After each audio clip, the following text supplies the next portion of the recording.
the wires coming out the wall. We're all in love, we're all undateable.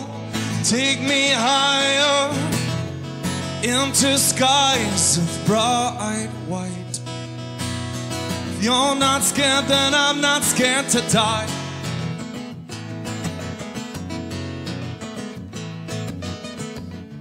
What this is what we give. 'Cause I am free to break my back. I am free to bend the facts to fit my will, fit who I am. 'Cause I am me, and I'm a plan, I am a vessel which I live. 'Cause I am free. Disappear, take all my hopes, all my fears, burn them all in a fire pit, yeah.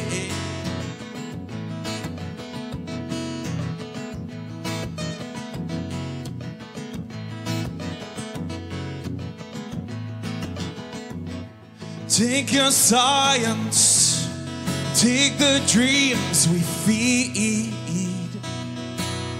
roll them up, they're both the same to me. Give me fire, yeah, torch my skin with hope. If you're not scared, then I'm not scared at all.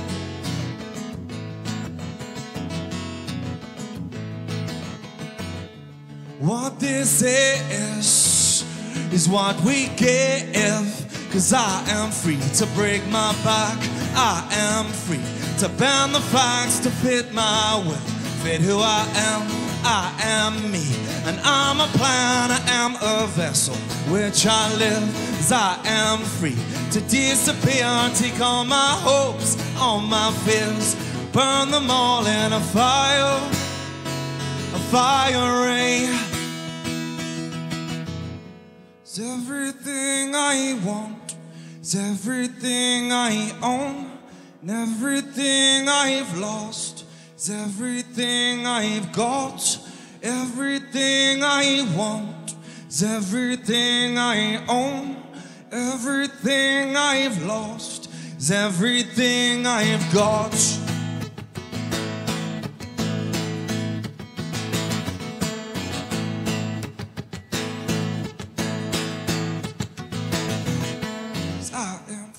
Break my back, I am free to bend the facts to fit my will, fit who I am. 'Cause I am me, and I'm a plan, I am a vessel which I live.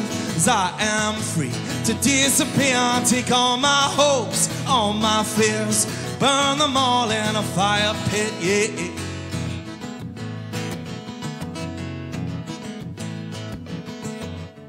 What this is what we give. Cheers, folks. Thank you kindly.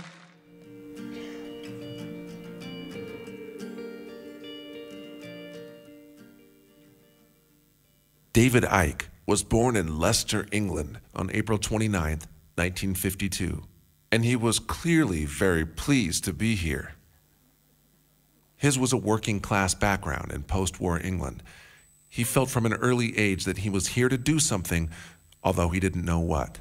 He thought at first that it was to be a footballer, a love throughout his childhood that led him to play as a professional throughout his teenage years until arthritis ended his career.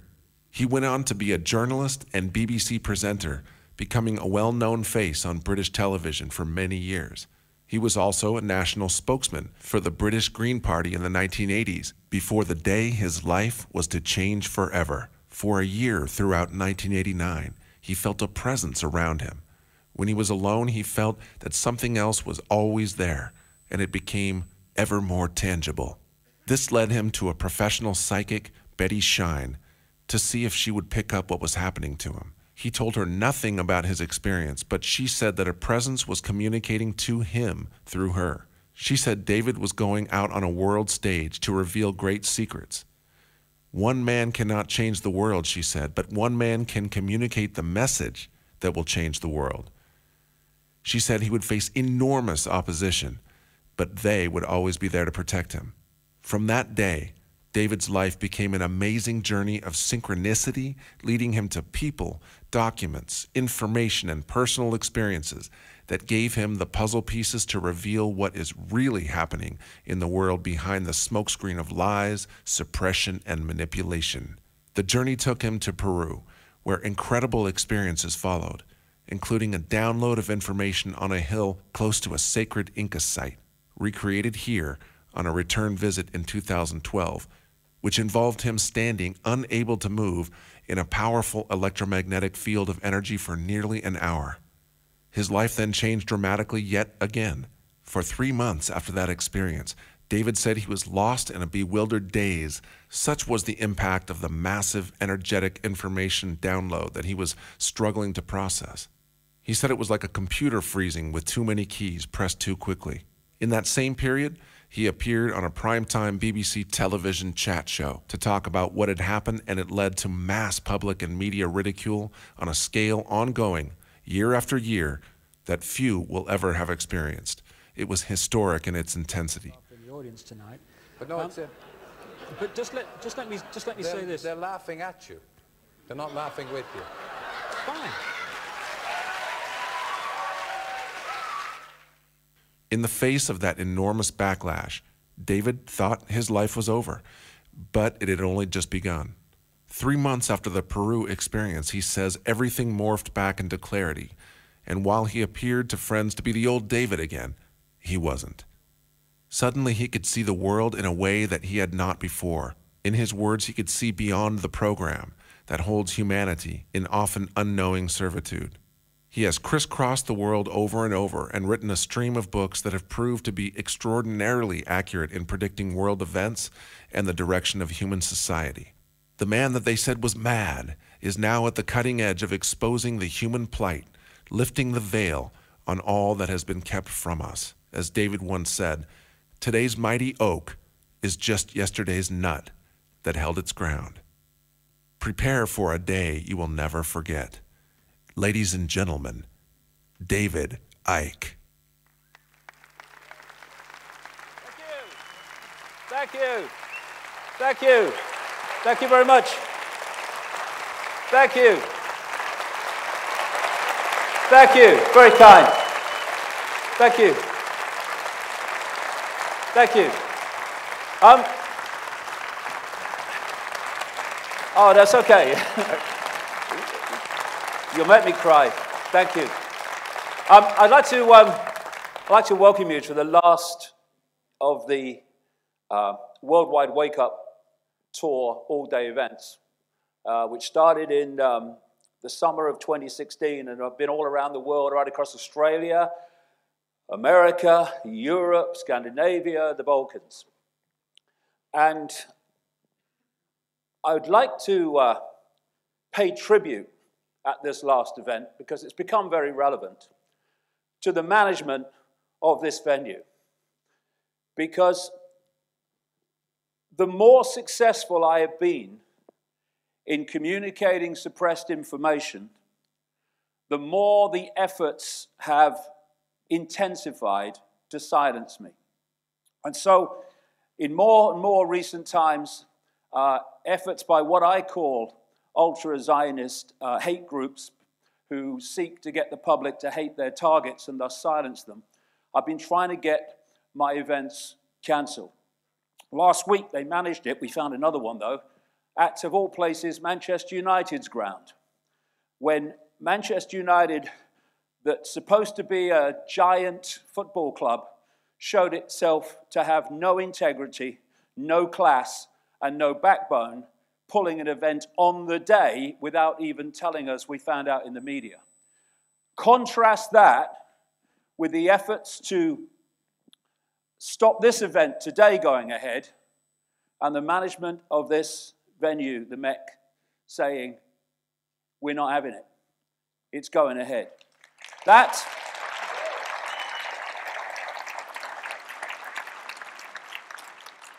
is the backbone and the integrity we need to meet this now war on freedom of speech that's coming from every angle. And two things. One, the management who did that are going to see today that what I'm accused of is a racist by these ultra-Zionist hate groups is absolutely the opposite of what I'm presenting. And what they say I'm going to say today actually is going to be the opposite of what they say. That's how incredible, ridiculous, and outrageous this mendacity is. But if you cannot silence someone on the basis of what they're saying, then lie about what they're saying and silence them that way. And the other thing that people are going to see today is the real reason, as this day unfolds, the real reason why there is this gathering hysteria to silence me. And that is the information they are really trying to suppress and silence. And it's got nothing to do with race or racism, and everything to do with controlling the narrative so that only one version of world events ever gets heard, and thus no one questions it. But I should be, and I am, greatly encouraged by this hysteria, this efforts to silence me, not least because of this famous quote by Mahatma Gandhi. First they ignore you, then they laugh at you, then they fight you, then you win. Well,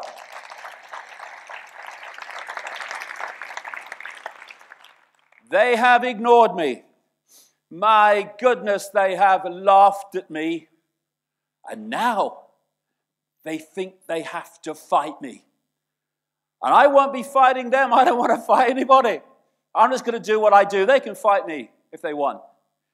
But fighting me is just one step from then you win.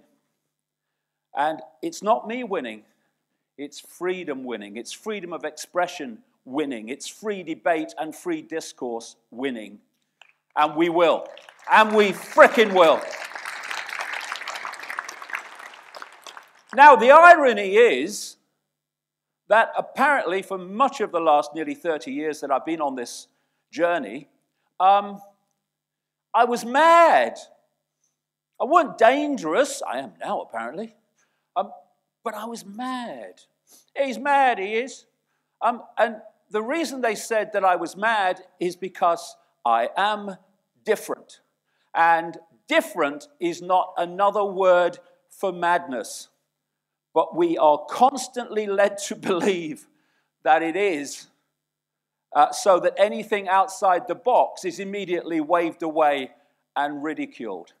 You know, someone just called me normal. You can call me anything you like, and most people have called me everything you can imagine. But don't call me normal. If you want to insult me, don't call me normal. Because when you look at normality in this crazy world, if this crazy world sees you as normal, it's time to look again at what we're doing. What we call normal is only what we normally experience, nothing more. That's all it is. If you live in the outback of Australia, your normal is never seeing anybody and never seeing a car, a vehicle pass by. If you're born in downtown Manhattan, your normal is never not seeing people and never not seeing vehicles pass by. It's just what we normally experience. And so it's not me that's mad. It's me that's different. It's not me that's mad. It's the world that's mad. The world of insanity that has persuaded itself that insanity is normal. We live in a crazy place, a madhouse. And if you're born into a crazy place and you grow up in a crazy place and you go through your entire life in the crazy place, crazy is your normal because it's all you've ever known. And someone comes out from outside of the crazy place and says, hey, this is madness. It's a crazy place. What do they say? You're mad. You're not normal.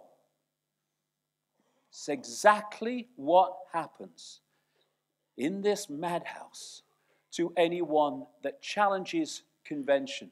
Here's a great quote. Birds born in a cage think flying is an illness. Exactly. Another thing about a crazy place, an idiot is a genius to another idiot.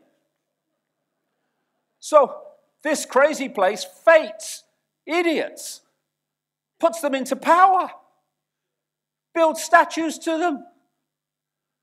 Then knocks them down these days. So what we're going to do today is take a journey through the madhouse. And I'm going to use this symbol of the rabbit hole.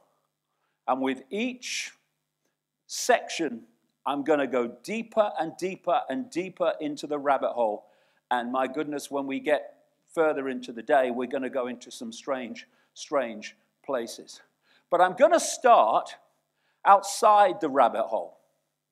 What people call the real world, the world that people perceive every day. And in the real world, there is such a thing, for a start, as time, and time only goes forward. And as you go forward in this time in the real world, you go through different ages and generations, and eventually you come to where you think you are.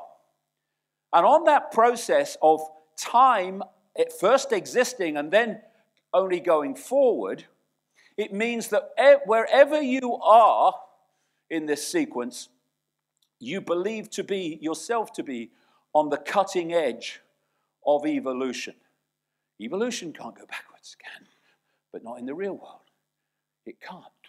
And in this forward passage of time, we evolve. So we go from a position where particular bloodlines, interbreeding bloodlines, automatically go into the positions of power as kings and queens and monarchs as a result of their bloodline. And then, apparently, we moved on, and we moved on to dark suit politicians. And there, of course, we moved on now, they're there only for the benefit of the people. They only have the best interests of the people at heart in this real world. Democracy and freedom in the real world are interchangeable. They both mean the same thing. They don't, but that's what we're led to believe. In the real world, governments are good. One thing to remember, governments are good. And those that governments bomb and do this, they're evil. They're always evil. Anyone governments bomb. Got to remember that one. Terrorism in the real world is bad. Bad. But governments fighting terrorism and doing this to civilian areas is good. Fighting terrorism, all good. Everything is black and white. Everything is them and us. Everything is bad guys and good guys. No shades of grey, no peripheral vision, nothing. Black and white. In the real world, they must know they're the government. They must know they're scientists. They must know they're doctors. They must know they're teachers. They must know they're professors. They must know they're journalists. I'll just throw that one in as a bit of light relief early on, you know, wake everybody up this time of the morning. And all you have to do in the real world to find out what's happening is watch the evening news. Good evening. Bullshit. Good night. Night after night, day after day after day. In the real world, life is random. Nothing's connected. Everything's apart from everything else. It's all happening by accident. And the world, the real world, is solid. Ooh, it's solid. Therefore, it's limited. Reality in the real world is a mystery. Ooh, where are we? And who we are. The very essence of who we are, apparently, is a mystery. Ooh. Now that and so many other elements are the pillars of this real world perceptual prison. And every single one of them, everyone, is an illusion. We should not confuse truth with what we believe. Big mistake that so many make. We are at the cutting edge of evolution. Cutting edge, cutting edge, cutting edge. Now we are we? Cutting edge, cutting edge, cutting fricking edge. Oh, look, man. What time's the game show on? Oh, gee, the world is mad. And once you realize that, it all makes sense. It's not you that's mad. It's the world you live in. And people make this mistake. Oh, it must be me. No, it's not you. The freaking world's mad. Once you realize that, that's why they do that. It's crazy. Yes, exactly. Then comes the question, why is it crazy? Because it's not crazy by accident. There's method in the madness. Why is the world an inversion? Why is it upside down? Because it is. This is a great quote from a guy called Michael Elner. Just look at us. Everything is backwards. Everything is upside down. Doctors destroy health. Lawyers destroy justice. Universities destroy knowledge. Governments destroy freedom. The major media destroy information. And religions destroy spirituality. The upside down world that we live in. And Alice in Wonderland. Nothing would be what it is, because everything would be what it isn't. And contrary-wise, what it is, it wouldn't be. And what it wouldn't be, it would. You see? And I just described the world. And all this is happening by chance. You must be joking. And I have this phrase, my dot is the only dot. And this is what holds so many people in servitude to their dot. Their dot might be their career, it might be their family, it might be a football team, it might be anything that they choose to focus upon. And nothing wrong with that, nothing wrong with any of that. But if you focus on a dot so closely, you lose peripheral vision. Put anything in front of your eyes like that. You've got no peripheral vision. You can only just see that. And it's in the peripheral vision that all this manipulation that I'm talking about goes on. And if you're focused on a dot, you're not going to see it. If you see the pieces, the dots, only, and not how they fit together, no one will ever be able to see what's going on in the world. And that's why the world is presented to us as unconnected dots and random events. People are so obsessed with the twigs that they can't see the forest. And it's at the forest level that it all fits together, where you see the tapestry and not just the strands. And it's, whoa, so that's what's going on. Life is not unconnected. On every single level of experience and reality, everything is connected and is ultimately one consciousness.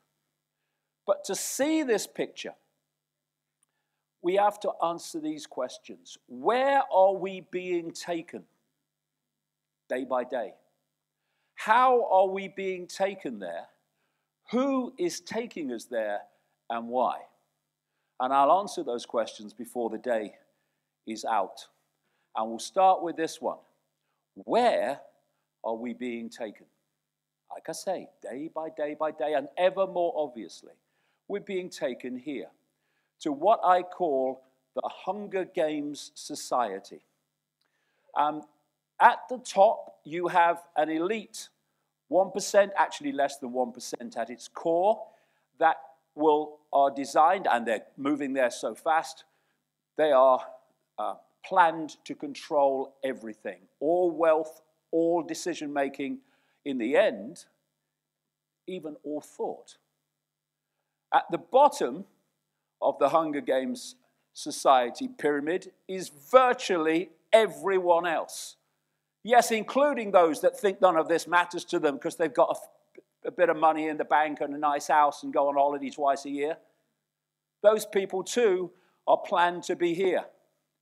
And holding this status quo ongoing is planned to be a merciless, not just police state in the end, but a military police state in which the police and the military are the same. And just look around the world, just look at what's happening in terms of imposition by the state through people in uniform. And you can see it's happening in front of our eyes all the time. 1% currently own 50% of the world's wealth. The Hunger Games society is not coming, it's here. It's just a case of how extreme we allow it to be. Or we roll it back. What a great idea. Gates, Microsoft, Buffett, the investor, Bezos of Amazon, those three people are worth together more than 160 million Americans. That's the extent of the Hunger Games society, which I've been talking about all these years, that we've now reached. Crushing austerity for some, more and more wealth for the tiny few. This is the process of creating the Hunger Games society. And this is the structure, the control structure of that society, which again is unfolding before our eyes. They want a world government that would dictate to every community. A world central bank that would dictate all finance globally. A world currency, which, as I've been writing since the early 1990s, is designed to be a cashless digital currency. With no cash, we are hurtling towards the cashless society because it's part of this agenda. A world army to impose the will of the world government, which is designed to be NATO and other elements I'll come to later. And a Microsoft, yes, it is actually, in so many ways. It's certainly a microchipped population. But microchip population does not even begin to cut what I'm talking about. And in section 3, I'll get into that. What does transhumanism really mean? It means the end of the human mind if we sit around and watch it happen. And under that, designed to be a series of super-states, the European Union being the furthest advanced, to carry out the will of the world government in various regions of the world. Under that, nation-states, which they want to break up into regions, to de-unify in a unified challenge to that edifice of power above. And these organizations like the World Health Organization, the World Trade Organization, are designed to be controlled by the world government and put these subject area policies under one roof, where they can be decided globally. And I've been writing now since well back into the 1990s about the plan for the world government, and now they're even talking about it openly. And we have a de facto world government already called the United Nations Security Council. The European Union is part of it, and of course NATO, the World Army.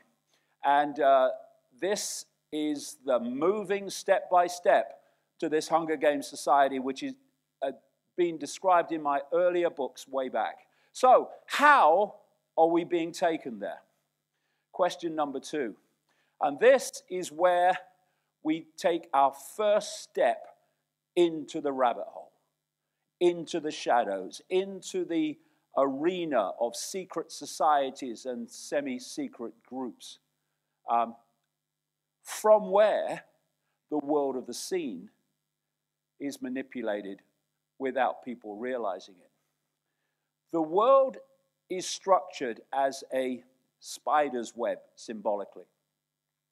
You've got the spider at the center of the web, which is dictating everything. The nature of that spider, what it is, I'll get to in section 3. These strands around the spider represent the most exclusive and therefore secretive secret societies. Only the really, really chosen few will have any chance of being part of those and thus be close to understanding the full nature of what the agenda is. As you come out from the spider, still in the hidden, you meet those secret societies we do know about. The Freemasons, the Knights of Malta, Knights Templar, Opus Dei, etc. And they are secret societies which the inner circle knows what's going on, or some of it, and the rest only know increasingly less about what's going on as they come down the pyramid of compartmentalization. And then eventually, you meet what I call the cusp organizations. This is where the hidden meets the seen. And here's another portrayal of it. These cusp organizations are like the Bilderberg Group, the Council on Foreign Relations in America, the Trilateral Commission, the Club of Rome, also the United Nations is part of this. And the plan comes from the spider through these cusp organizations, which are amalgamations of people in all these different institutions and walks of life. And through these, that which is decided by the spider enters the world of the seen. And at this point, it appears that governments, government agencies, corporations, banking systems, etc., are making the decisions. No, no, no. They are carrying out the decisions that ultimately start with the spider. And this is why the world is so unbelievably coordinated. And when you travel the world constantly, as I do, my goodness me, it is so obvious now. The same things are happening everywhere. This is how it's done. And like I say, secret societies are broken up into levels of degree. What are they? They're levels of knowledge of what actually the secret society is all about. The vast majority of Freemasons are on the bottom 3 levels of degree and never get to know what they're really part of. This is the compartmentalization I'm talking about. So, world-changing events are random. No, they're not. They're carefully planned, and I mean long before. We are looking at an unfolding plan that is projected far into what we perceive to be the future, while apparently happening randomly, bit by bit. It's not how it works. Prophecy. Prophecy about what is coming is not prophecy. It's just knowing what the agenda is. The reason, or a major reason, why so many more people around the world are now looking at my information is because what I wrote in books in the 1990s is now happening, now all the time. Why? Because I sat in a darkened room and pulled it out the ether? No. Once you break in to this projected agenda through hard work, research, and effort, you can access this projected plan for the world. Unless someone comes in, that is what the whole point of what I do and others do, is to create this intervention. Unless there's an intervention to stop that plan unfolding, that plan will unfold. Therefore, if you can access what the plan is, you can predict the future. The idea is not to be predicting the future accurately, but for what they plan not to happen. And that's exactly what these two people were doing. George Orwell in his book 1984, published in 1948, and Aldous Huxley in his book Brave New World, published in 1932, they weren't coming purely from their imagination. They'd accessed this projected agenda, and therefore they could accurately, unless there was an intervention, predict what was happening. This is why these two books are proved so extraordinarily prophetic in terms of current events. It wasn't just a story, it was knowledge of the future, a future that is now. And I'm not going to read all this stuff, you'll be delighted to know. But this guy's very, very interesting. In 1969, going on this theme of being able to predict the future if you know the agenda, this guy, Dr. Richard Day, he was a Rockefeller family insider. He was an executive of Planned Parenthood, which was a Rockefeller organization that actually started out as a eugenics organization originally. I say originally. He, for some reason no one knows, he addressed a meeting in Pittsburgh, Pennsylvania, in 1969 of pediatricians. And he asked them to turn off recording equipment and not to take notes because he was going to tell them how the world was going to change, because what he represented was going to change it. What he said that day, compared with current events, is so phenomenally accurate, not just in theme either, in fine detail often. The World Wide Web, we're told, was invented in 1989. Richard Day described it in 1969. Smart TVs that can film and record you in your own front room, and we're only seeing Mark 1 and 2 of them now, not where it's meant to go, were supposed to have come out around 2008. Dr. Richard Day described them in 1969. George Orwell described them in 1948. He called them telescreens. This is something that is not random. It's not a real world. It's a world of illusion. And the reason we don't know about it, until now, is this, what I call the program. The idea is to hoard knowledge, advanced knowledge, nature of reality knowledge, technological knowledge, knowledge of the agenda at the top of this global pyramid, just another way of symbolizing the spider's web, and to keep the target population in ignorance of that knowledge so they don't know what the hell's going on. Control perception and you control reality. And to control perception, you need to control information received from which we form perception. And this is the stadium on which everything is played out. Everything. When there's a few of you and you want to control the great many, you can't do it physically. They're planning to do that through transhumanist technology, as I'll come to, but they have not been able to do it so far. You have to get the population you're targeting to have perceptions that suit your agenda, so they will then, from those perceptions, behave in ways that suit your agenda. And this is basically a description of various scientific studies about the herd mentality. A tendency, this is about humanity, a tendency by the vast majority to follow on mindlessly without resistance. That is the program that I'm talking about. The idea is to get the population to see the world through the system's eyes, and thus be no problem for the system. This guy's called Edward Bernays. He's known as the father of PR, another word for lying. And he wrote this book in 1928. This is not new. And he said this, a book called Propaganda. We are governed, our minds are molded, our tastes formed, our ideas suggested, largely by men we have never heard of.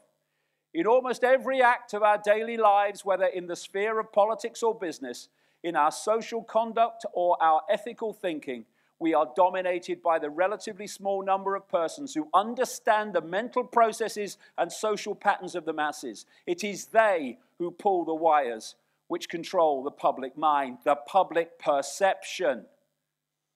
He said the secret was engineering the consent of the people in order to control and regiment them according to our will without their knowing about it. He described this as the true ruling power in our society, and he called it the invisible government. exactly what it is. And there are many social engineering organizations around the world who are there to manipulate the public perception in that way described. And this is one of the most famous of them, perhaps the most famous, the Frankfurt School of Social Engineering, formed in the Rothschild city of Frankfurt in the 1920s. And this was their wish list they started out with. Started out in Frankfurt, then it moved to other places, ended up in California, where all political correctness came out of, as I'll get to. This is where it came from. And this was their wish list all that time ago. The creation of racism offenses, continual change to create confusion, the teaching of sex to young children, huge immigration to destroy national identity, the promotion of excessive drinking, emptying churches, in other words, undermining any form of social cohesion, legal system with bias against victims of crime, dependency on the state or state benefits and then pulling them once dependency is achieved. This is what the Hunger Games Society is about. Control and dumbing down of the media, brackets achieved. Encouraging the breakdown of the family. Now that last one is on virtually every wish list of social engineering organizations I've seen. The destruction of the family unit, and there are reasons for that, which I'll explain as the day unfolds. So this is the life program, the perception download that people are put through from cradle to grave to download perceptions the system finds acceptable to its agenda. First of all, you come out of the womb, hello world, and the first stage of programming is the parents. And the parents have been through the process that you're about to go through, have bought the program, not everybody, but most people, and out not thinking they're doing the best for the child, they pass the program on immediately to the child in terms of perceptions of reality. In a ludicrously short time, what is it now, 4 years?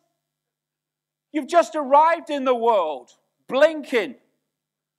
And suddenly, in 4 years, you're sitting at a desk in front of an authority figure, being told what's right, what's wrong, what is, what isn't, what's possible, what's impossible, who you are, who you're not, when you can go to the toilet, when you can eat, when you can talk, when you have to be there, when you can go home. You've only just frickin' arrived.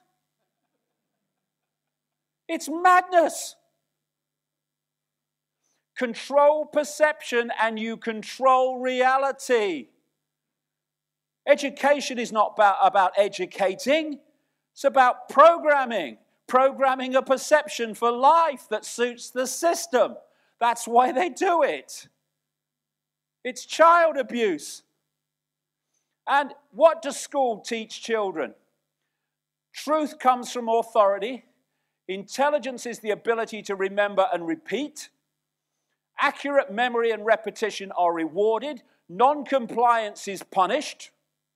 Hello, is that Mrs. Jones? Yeah, well, it's Johnny. He's a problem. Why? Because he's asking questions in the classroom. They'll all want to do it if we let him. We're thinking of giving him some Ritalin. Calm him down.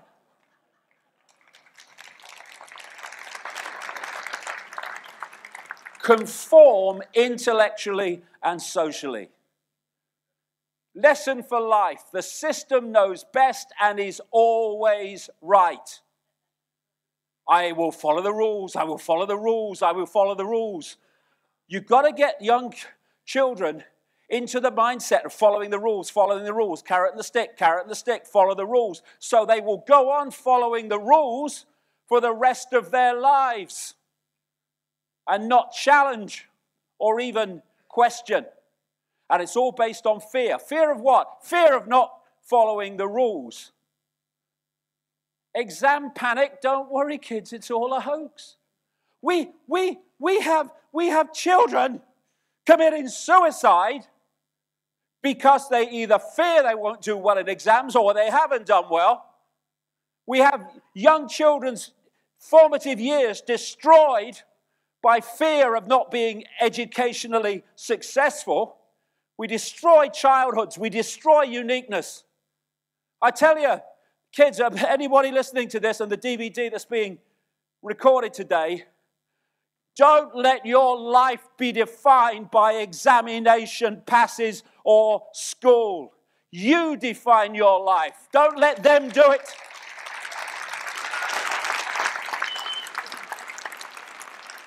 I left school at 15. Never took an exam in my life. Major exam. Best thing ever happened. Thank you, God. Thank you, God. And what do they teach you? What do they teach you? All this crap that when do you ever use it? Algebra. Algebra. What are you putting algebra into children's minds for? Tompkins, what does X equal? I don't give a shit. Whatever you want it to equal. Whatever makes you happy, just leave me alone. I'm daydreaming. That was me all through my school years. Ike, stop daydreaming. Okay. Back to it. This is a great quote. Sometimes the most brilliant and intelligent minds do not shine in standardized tests because they do not have standardized minds. And so many people said to me over the years, I weren't very good at school, I'm not very intelligent. What's that got to do with school? What's intelligence got to do with school? Some of the most idiotic,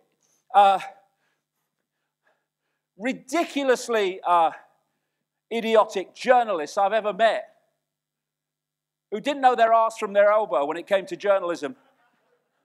They had big strings of exam passes and degrees. Intelligence can't be taught. It comes from within. Great line from Einstein. Everybody is a genius, but if you judge a fish by its ability to climb a tree, it will live its whole life believing it is stupid. This is exactly what happens. They're not interested in bringing out the unique gifts that everyone has, only that which will serve the system. Schools, programming prisons for our children. That's what they are if it's broken down. I'm not saying kids shouldn't have education and be given access to knowledge, but that's not what this is all about. It's programming perception. I'm not in prison. All right. So you can leave school whenever you like, can you? Well, I can when the bell goes, yeah. And you can go whenever you like. Well, as long as it's before the bell. Yes, you're in prison.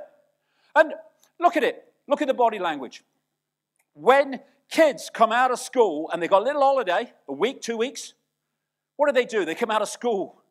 Yes, freedom. Yes, no school for a week. What does a prisoner do when he comes out after a long sentence? Comes out of the prison. Yes, freedom.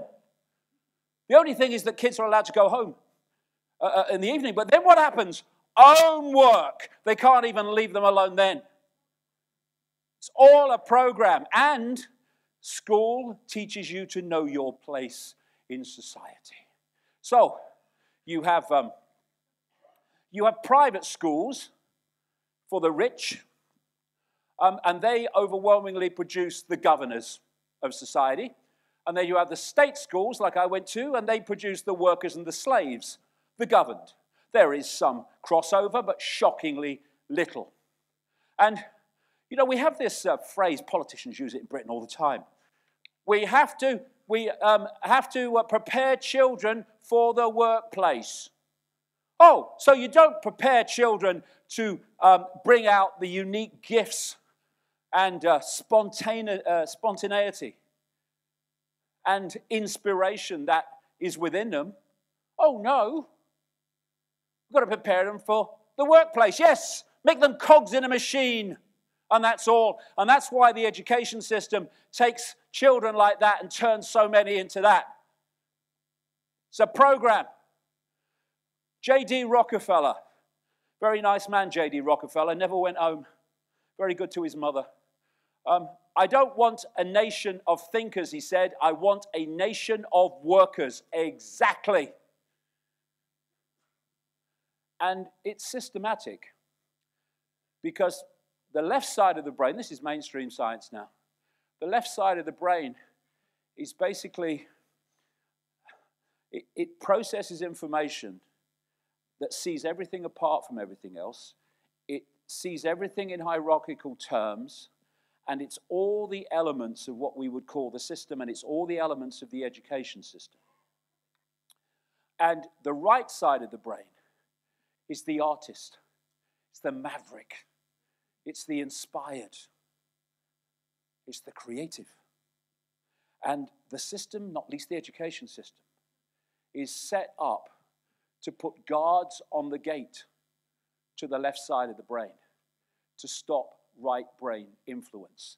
So the whole of the education system, this is why spending on the arts and drama and artists and all the rest of it has been systematically removed and removed and removed, because the education system is about imprisoning young people for life in there.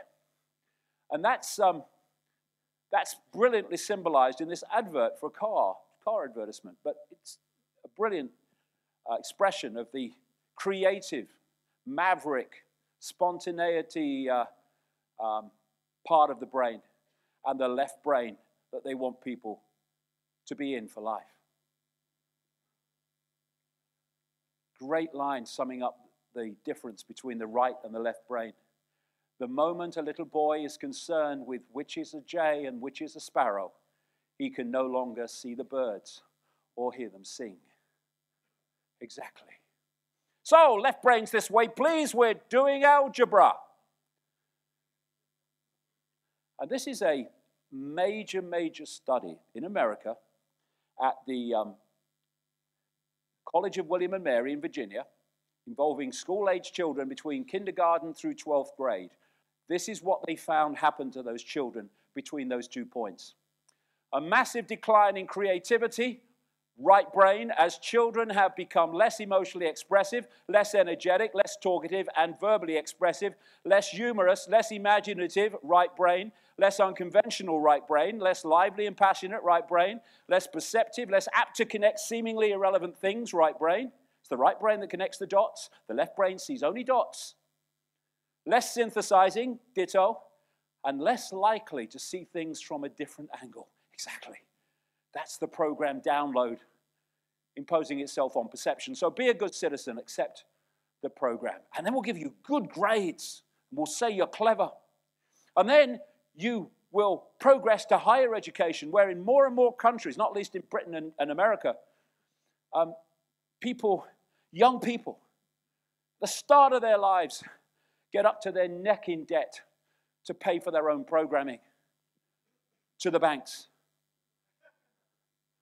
Student trap, get them to pay a fortune for their own programming, then control them through debt for the rest of their lives. That's what that is all about. And so, you finish this education and you go out into the world. You go out to be a company director, a politician, a doctor, a teacher, a scientist, a journalist, a CEO or something. And what you take with you is that core programming of normal, that core programming of how things are that you've been downloading virtually from the moment you came into this world. And unless we think for ourselves, that is going to be the driving perception for the rest of people's lives. And what happens then is all these institutions with this core programming then start confirming to everybody, each other, and the public in general, that the core programming is right. So if a journalist is going to do a story on, say, an illness, they won't go to a complementary practitioner who may have had great success with this illness, this disease. They'll go to a doctor who will give them the song sheet version of that disease, and usually how it can't be treated. And if a journalist is writing a story about the nature of reality, they won't come to someone like me who's been studying it for 30 years, virtually full time. No. They'll go to a scientist who'll give them the song sheet version of reality. Hey, everything's solid. Oh, yes, I see it now. That's what they want at the end of this program. Oh, I see it now. When you don't see a thing. All these areas of download create the bubble program, as I call it. But what goes with the bubble program is the arrogance bubble. anyone questioning the bubble of downloaded reality is mad or dangerous, or in my case now, both. A number of philosophers have basically said the same thing over the years. This is Confucius. Real knowledge is to know the extent of one's ignorance. When you know you don't know it all, your mind is open to other possibilities outside of the prevailing possibility. When you think you know it all, that open channel shuts down. Then there's programming stage 3, peer pressure. And all these programs are running concurrently, not one after the other. And peer pressure. This is when those, the vast majority, who have been through the program and downloaded it and accepted it as normal, then give a hard time, ridicule or abuse to those around them that question the program. And it's one thing that happens, again with fear, is people stay silent about how they feel for fear of ridicule. So peer pressure. I was talking years ago about the fact that humanity has out-sheeped the sheep, because people laugh at sheep because they follow the one in front and run away from the sheepdog, symbolic of fear. Bah, bah, bah. But humans have out-sheeped the sheep because we've dispensed with a sheepdog. We don't need a sheepdog to keep us in line. We keep each other in line through peer pressure. It's one of the great ways that humanity is controlled by itself. And then you have programming stage 4, the mainstream media. Here we go. Good evening. Lies, half-truths, official line, complete bollocks. Good night. Now here's Bill with the weather. Hour after hour, channel after channel, on it goes. And I've worked in newsrooms as a journalist, and I tell you what, if you take what's going on in the world from that environment, you're never going to know. How to control what people think, create or buy out major news agencies and TV channels, only publish stories that promote your agenda, maintain debate within a strictly limited range of views and subjects, focus on traumatic events to keep the people traumatized and in fear, label anyone who exposes your system and manipulation as a conspiracy theorist. The terms conspiracy theorist and conspiracy theory came into widespread use from the 1960s, when in 1967, the CIA sent out, published I've shown a picture of the document in my new book just out, Everything You Need to Know But Have Never Been Told, to major media organizations in America, urging them to use the term conspiracy theory and conspiracy theorist to discredit those who were questioning the Kennedy assassination and other assassinations in the 1960s. And all these decades later, the mainstream media, who think they know it all and knows damn all, are using the same CIA term to try to discredit people like me.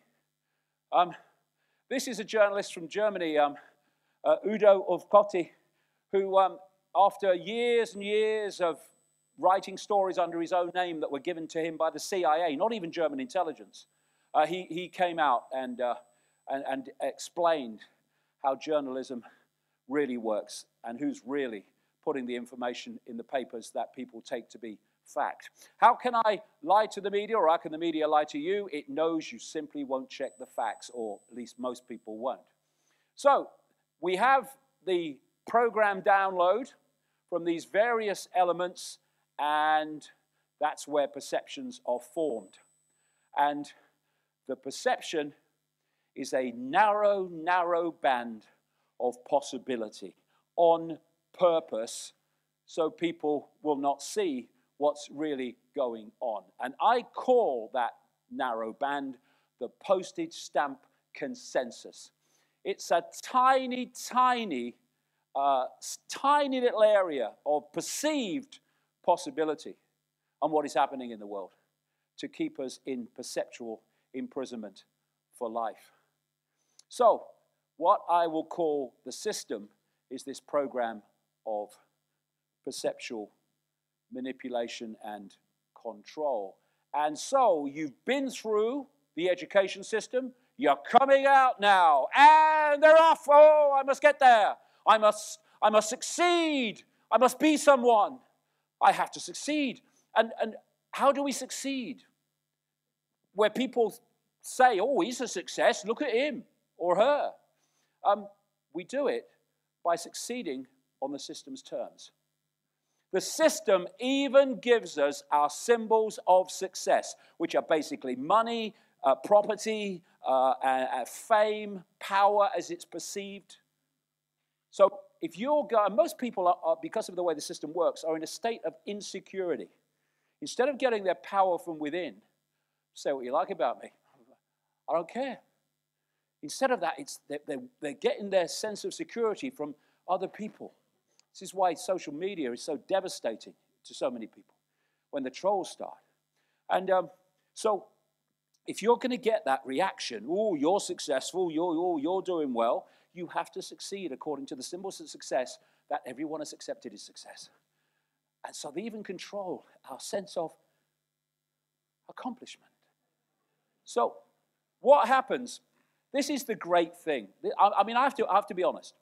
This is the great thing about when you leave school. Everything does change. It does, in this way. When you're a kid, all right, and you're in bed in the morning, and your body says, I don't want you to get up yet. Oh, the bell's going to go. Oh, yeah. Your mum comes in and goes, come on, darling, you'll be late for prison. Now, she says school, but I'm kind of being accurate, you know what I mean? And then everything changes. Oh, my goodness me. What happens then when you leave school is your partner comes in and says, come on, darling, you have to be in prison in 20 minutes. It's the same program, just a continuation of it. Instead of what will the teacher say, it's what will the boss say. Same program, different label. And controlled by fear of not following the program and the consequences of it. And all the time, we are given these carrots, so we keep trying to get to the carrot, but it's rigged. It's all rigged. It's like going around on a carousel horse, thinking you're going to catch the one in front. It's not possible. The game is rigged. But we keep following it, and that carrot is success. Oh, success! You have no time to eat. You must be successful. You're far too busy. Oh, the life program. What are we doing? Oh, you come out for a beer? No, look at it. God, you're successful. Yeah, no. Bloody madness. What are we doing? In a society where stress is the growth industry, they piss on us and we say it's raining.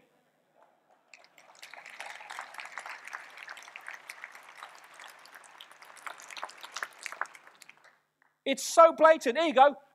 Born, school, program. Ooh, work. Ooh, family. Ooh, jump. Next one. We call it frickin' life. Slavery. It works better when you don't tell them. But what about the successes? What about those who make it? Okay, what now? Oh, I've got a big house. I've got a big bank account. I've got a big car. I'm successful. Oh, but are you? What I'm noticing around the world, more and more than I ever have in this world tour since 2016, is that earlier in life, earlier than before, people are starting to question, what? What is it all about? I've worked so hard at school, I work hard for this corporation or whatever, but I've got money and I've got a house and all that stuff, but I don't feel any satisfaction, I don't feel happy, I feel stressed. What's it all about? What's it all about? It's all a freaking hoax. It's a hoax to keep you on the conveyor belt until good night Ethel, good night Bill. Life is what happens to you while you're busy making other plans, John Lennon said. Life is what happens to you while you're following the postage stamp normal at the exclusion of your infinite power and potential. And this is a short video by a guy called Alan Watt. He was a Western mystic, you might call him. Very, very intelligent man. I could see through it. And this little video encompasses everything that I've said so far. Oh, hold on.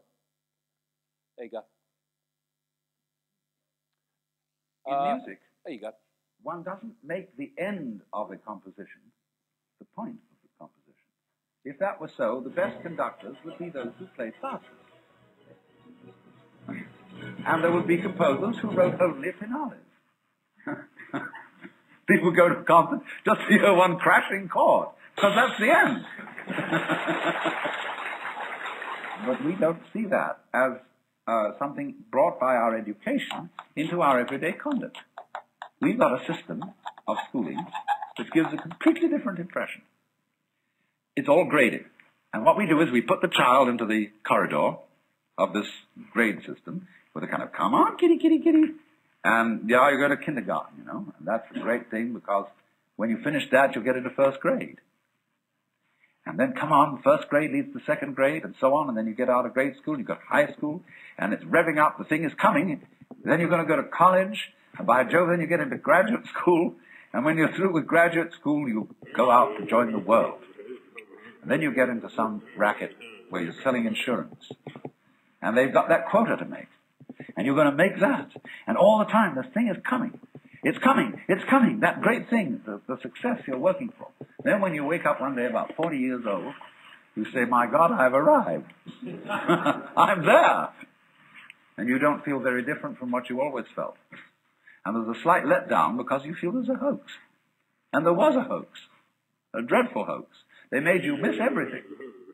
We thought of life by analogy with a journey, with a pilgrimage, which had a serious purpose at the end, and the thing was to get to that end, success or whatever it is, or maybe heaven after you're dead. But we missed the point the whole way along. It was a musical thing, and you were supposed to sing or to dance while the music was being played. Brilliant.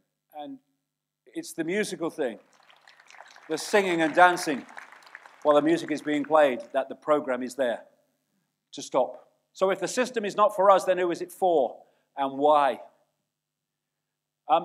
The other thing about the program, it doesn't just define perception of the world, it defines self-identity, or tries to if we allow it.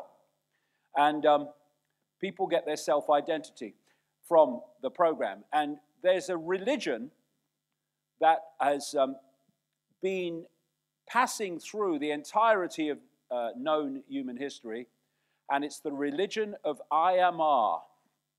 And it's come right through the present day, and it has a chant. It has a particular chant. It goes, I am Ma, I am Ma, I am Ma. You can join in if you like. And today, we see this religion and make that mantra when we say, I am man, woman, black, white, Christian, Muslim, Jewish, Hindu, middle class, working class, name, age, and birth date. I am label. I have fallen into label consciousness. Label consciousness, the belief that who we are is our name, our life story, our race, our religion, our income bracket, when what they are is not who we are, but what we're experiencing. And I call that phantom self. And most people live lives created by the program as phantom selves, unaware of the true self. We are awareness, a state of being aware. We are not the experience. We are that awareness which is having the experience, which is a very different thing. I'm going to get into this big time in part 2, when I get into the illusory nature of reality. And what the program is trying to do, and so successfully, so often, is to focus attention. This is the point. Focus attention in the 5 senses only, so we perceive ourselves to be an I am at the exclusion of the infinity of consciousness that we are beyond that point of attention. And so we go through parental program, school program, university, peer pressure, celebrity, cul-de-sacs and diversions, media, job, survival, sport, career, conforming to norms, and we get the myopia of the program. Gotcha! This is why their biggest fear of the controlling network is people waking up beyond that. This is the great Bill Hicks, an American comedian who died tragically too early. A very awake man. Died around the age of 32, 33. And he said, except for pharmaceutical poison, there are essentially only 2 drugs that Western civilization tolerates. Caffeine from Monday to Friday to energize you enough to make you a productive member of society, and alcohol from Friday to Monday to keep you too stupid to figure out the prison that you've been living in.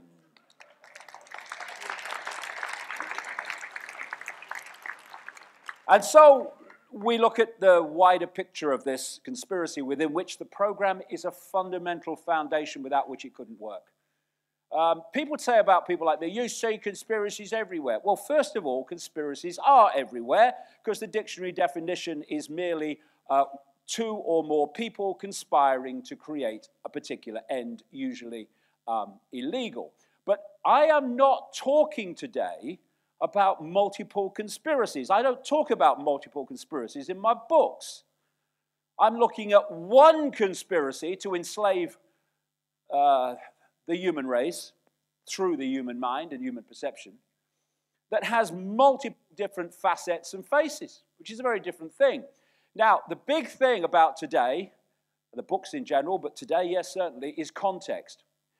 If people don't have context, and the media is about stopping that context, because most journalists don't have the context either, then you can look at individual people, you can look at individual events and happenings, and you can see them in and of themselves, dots. And they look a certain way.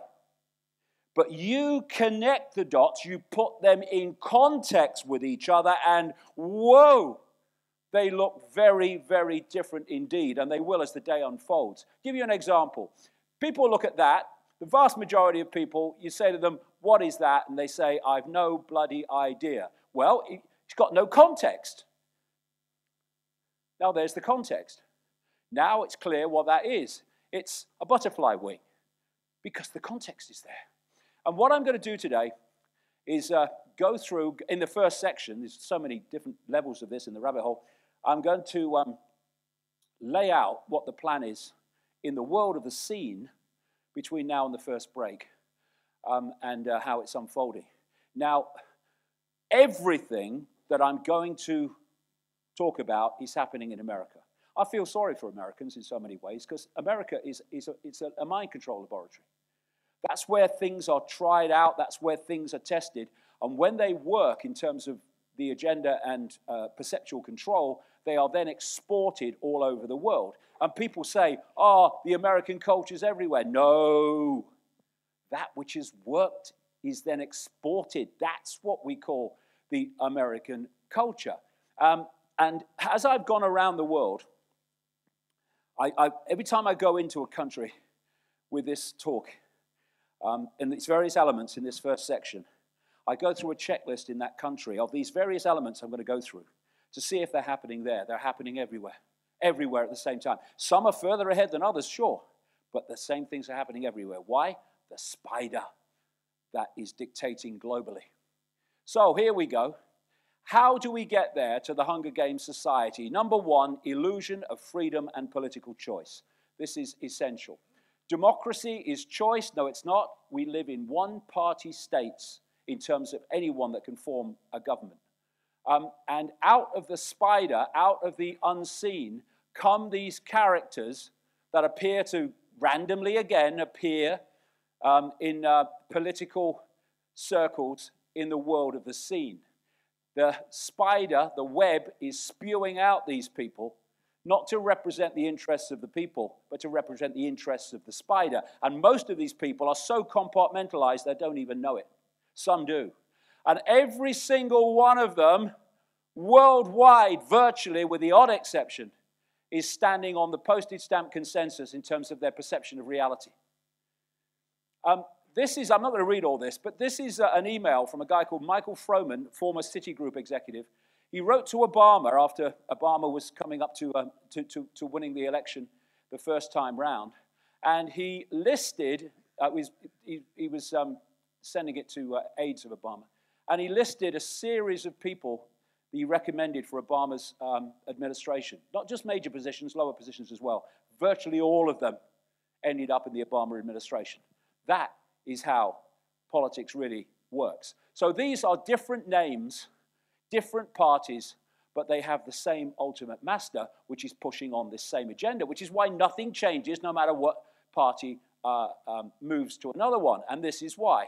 This is how it works in virtually every country. In the end, if you go deep enough, every country. But the American example is perfect.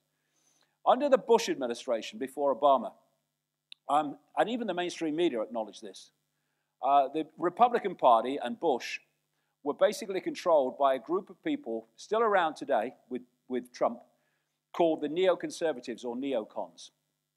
These were people like Henry Kissinger, Father Bush, and Cheney, major people in this neocon group. And there were a lot of American-Israeli dual citizens in the neocons. They controlled the Bush administration. Over in the Democratic administration, ongoing, is a similar group, which I call the Democons. This is people like Zbigniew Brzezinski, who died this year, George Soros, the Clintons for a long time, etc. And there's Kissinger as well. He goes between the two, advises presidents no matter what party they're in. And the key to understanding politics is that when you go one step back into the shadows from these controlling groups, they're both controlled by the same force. And so no matter who's in power, left, right, or center, that is in power. And because of that, nothing changes, and this agenda unfolds no matter who's in power. This is how it works. It's extraordinary when you break it down. Most countries have two parties, sometimes three, that have any chance of forming a government. So you vote for Party A and Party A get into government. You don't like what they're doing. So to get them out, you have to vote for Party B, and they get in, and you don't like what they're doing, because basically they're doing the same as what they're doing. So to get Party B out, you've got to go back to Party A. This is what happens. I was in Ukraine in 2011 speaking, and the president of the time, Yanukovych, who got thrown out, he had been kicked out in the Orange Revolution, as it was called. I think it was 2004. And they put another guy in a revolution. But they didn't like the other guy, and so to get the other guy out, they had to put the other party in, which that Yanukovych was still leading. So they voted back into power someone they threw out in a revolution. Because that was the choice they were given. And this is how it works. Presidential election, the biggest figure in the last American presidential election is that one at the top. 46.9% didn't vote because people are starting to suss it. They're starting to see the irrelevance of it. And what we call populism is a response, listen to us, of this political class, left, center, and right, that actually are owned by the same people. And Brexit in Britain was a response against this political class, which is absolutely most obvious in the dark soup bureaucracy in Brussels. But we have to be careful with these populists and look at them with as much inquiry as the mainstream, because we have to be aware of this. Mainstream v. populism, divide and rule. Divide and rule is one of the most essential parts of the few controlling the many, and this endless ways we're divided and ruled.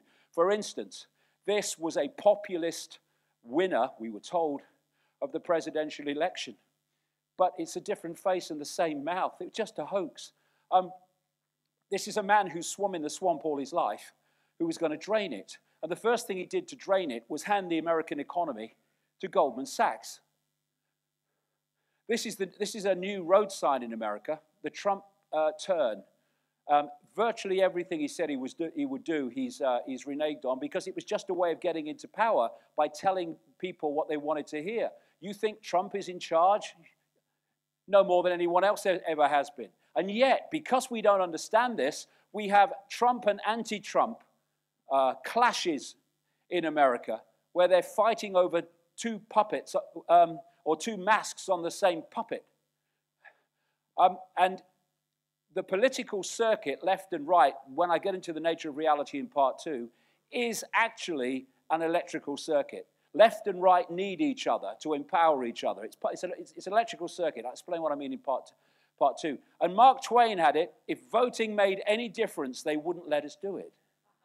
And that's a great line. So how do we get there? We make them demand their own prison, because it's all a psychological game. And this is the Latin motto of the 33rd degree of Freemasonry: ordo ab chaos, order out of chaos. Create the chaos, then offer the order out of the chaos, your order. And I gave the name to this a long time ago now, back in the 90s, Problem, Reaction, Solution, or PRS. And it works like this: covertly create the problem, blame someone else for it, glean the reaction from the public, something must be done, and then third, offer the solution to the problem you have covertly created but blamed on someone else, and that solution is to change society as you plan to change it all along. Problem, reaction, solution is the biggest transformative mind technique of them all. And there's another version that I call no problem, reaction, solution. This is just, here's the word again, this is just the perception of a problem to justify a solution. And there's no better example than weapons of mass destruction in Iraq to justify a catastrophic war. And problem, reaction, solution is based on fear. Fear of what has happened, so that you look to the government to protect you with the solution. How it works: we terrify you and then we do what we want. That's it. Here you go. We fund and arm terrorists and then use them as an excuse to take your freedoms away. Works every time. It's been working for decades and decades and decades. More and more people are realizing it, but it still works. Now, this is Vincenzo Vinciguerra, who was a terrorist with something called Operation Gladio, which is a NATO terrorist network. It means stay behind, and it was formed after the Second World War in Europe, not least Italy. And he is still in jail, as I understand it, for a bomb attack, a terrorist bomb attack in Italy. And this is what he said Operation Gladio was about. You had to attack civilians, the people, women, children, innocent people, unknown people, far removed from any political game. The reason was quite simple. They were supposed to force these people, the Italian public, to turn to the state to ask for greater security. Problem, reaction, solution. And it's a system that I'll call creative destruction. What you do is you destroy the status quo, then you change the status quo. You then destroy that status quo and change the status quo. And every time the status quo changes, you're going further and further down the road to the Hunger Games society that I've been describing. So here's the antidote of problem, reaction, solution. Who benefits? Who benefits from me believing the official version of this problem? And invariably it will be, and if it is, alarm bell should go off, anyone that wants to use the problem to justify the elements of this agenda I'm going to be talking about today, and centralization of power and the destruction of privacy and freedom of speech. And another thing to remember, economists and politicians always tell you to be terrified about things they don't want. See Brexit.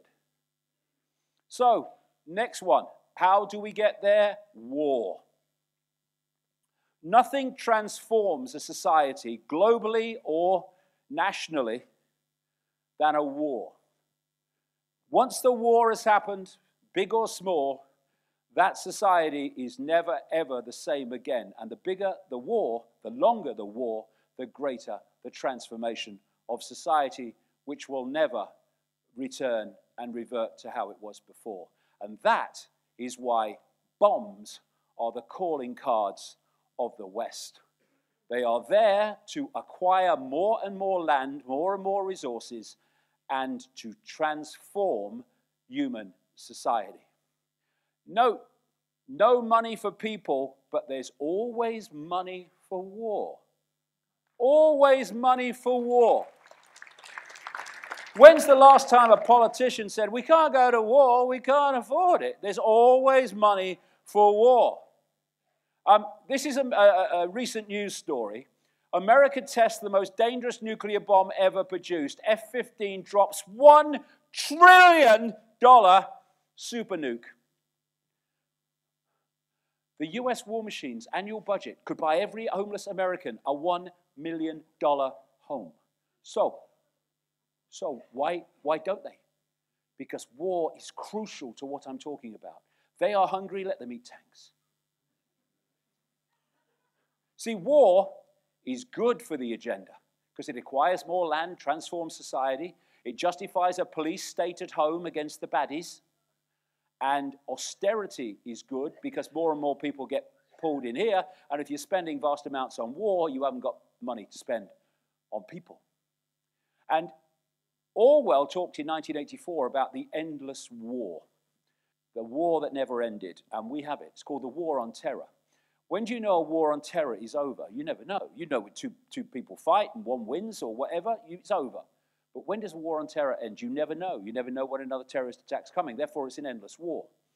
The war on terror is a war on freedom to justify the transformation of human society, not least in privacy and freedom of speech. The war of terror has many elements. These are the two major ones.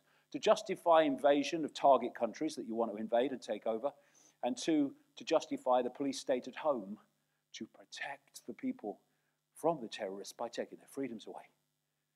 Fear, fear. Ooh, save us.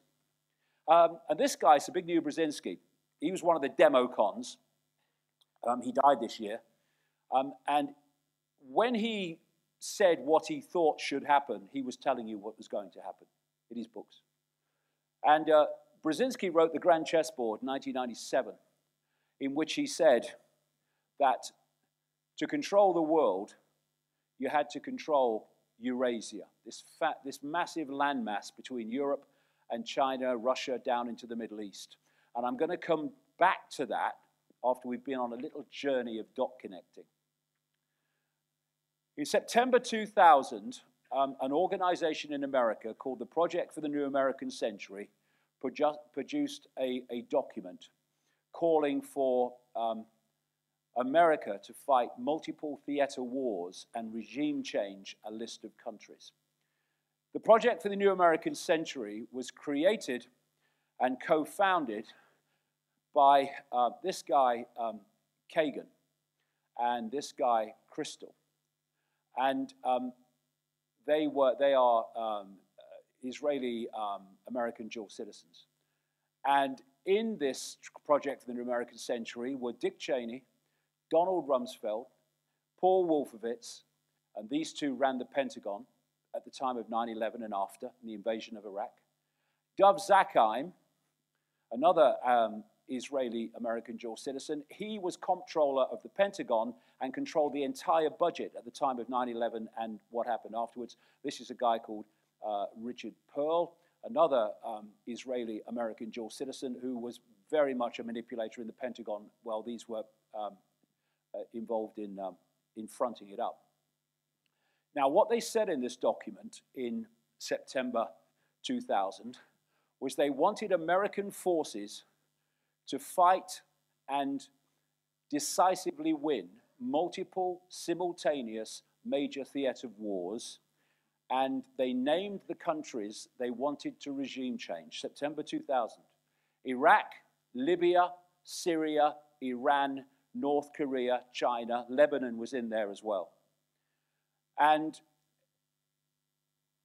in January of 2001, just a few months, a very small number of months after the document was published, the people that wrote it came to power with the Bush administration, either in front of the camera or behind it. He became, Cheney, the, well, kind of vice president, the president really, given who was president. He became defense secretary, he became deputy defense secretary, he was comptroller, and he was manipulating in the Pentagon in the background. And so were those two as well, not just in the Pentagon, but also in politics in general. So they came to power in January 2001. And they also said this in that document in September 2000, talking about what they needed to happen to get this process of regime change and multiple theater wars to happen. Further, the process of transformation, regime change, is likely to be a long one, absent some catastrophic and catalyzing event like a new Pearl Harbor. 9 months after these people came to power in the Bush administration, 1 year to the month that they produced that document, America had what Bush called at the time the Pearl Harbor of the 21st century, 9/11. It all started with the attacks of 9/11 and the whole process that document wanted to happen started to unfold as a result of those attacks. And this guy, General Wesley Clark, he was a NATO Supreme Allied Commander.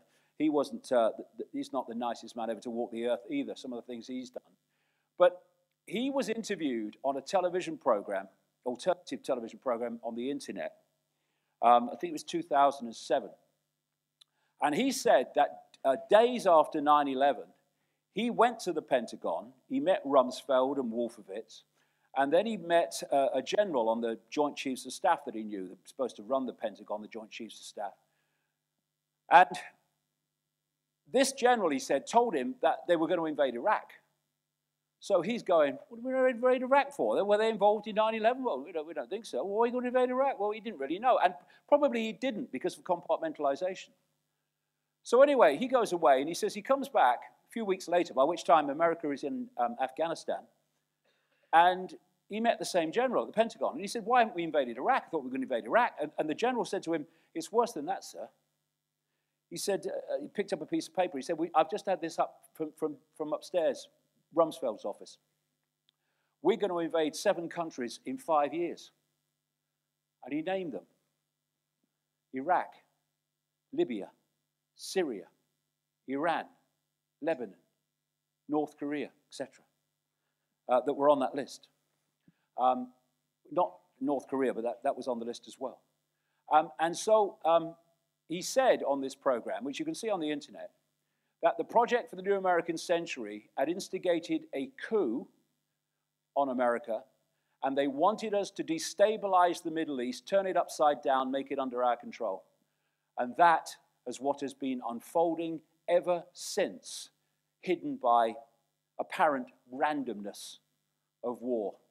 And let's go back now to Brzezinski's map of Eurasia and all the countries that have since been invaded or demonized, being prepared for invasion, are all in this area of the world. No accident. 9/11 was a problem, reaction, solution to justify what has happened since. And the official story of 9/11 is a joke. Now we come to Operation Northwoods.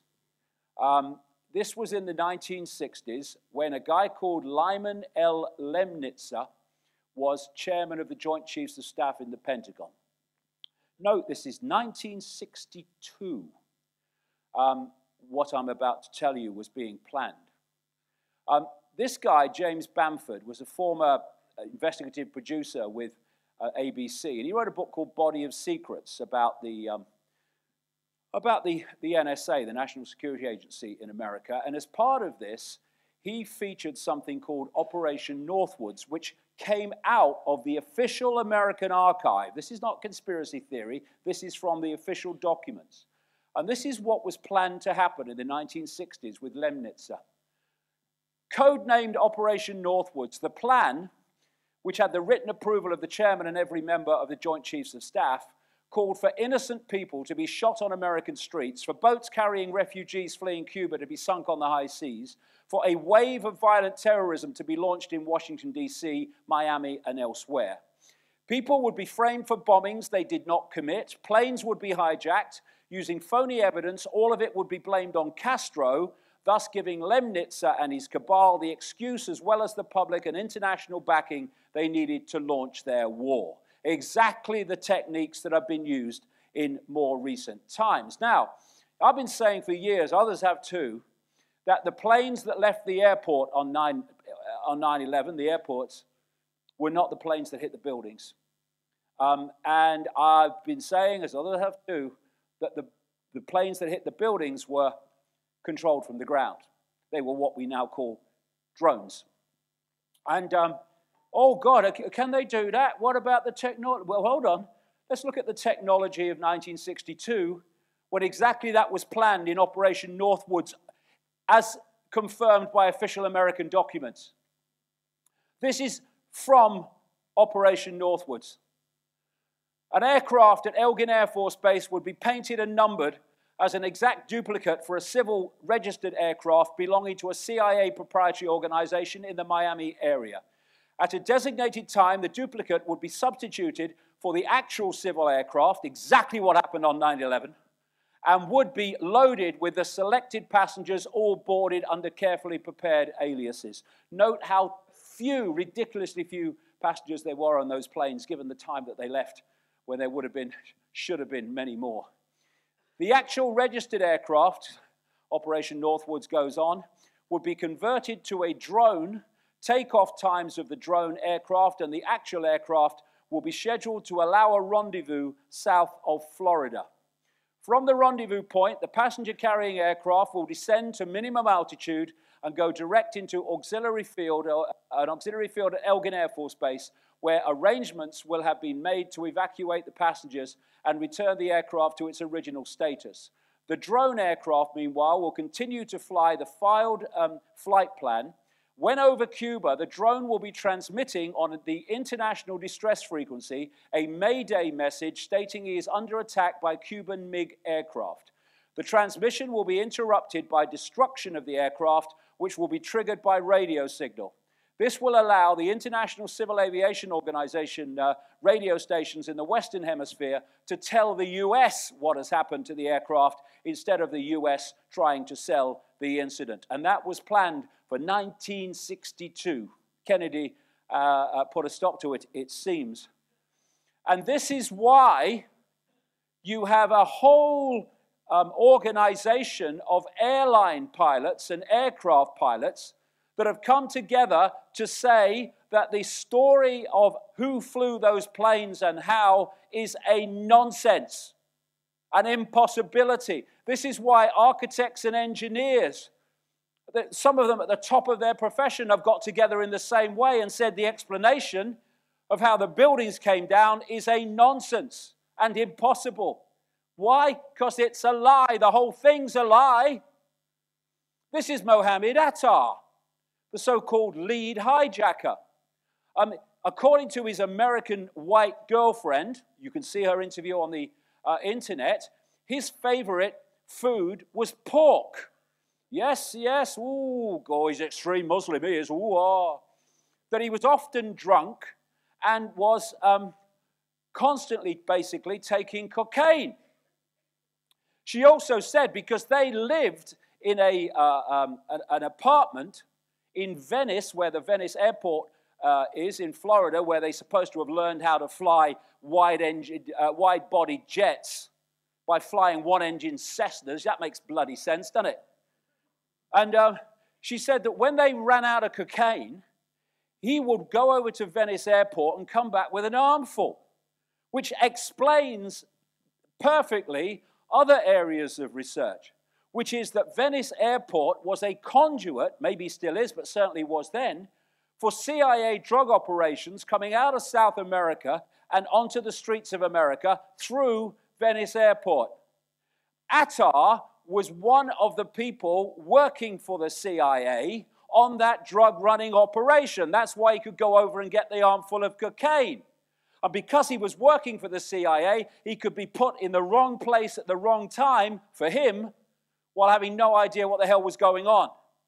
That's why his bag, of all bags in all the world, didn't get on the plane so they could say, oh, look, flight manual, Quran, suicide note.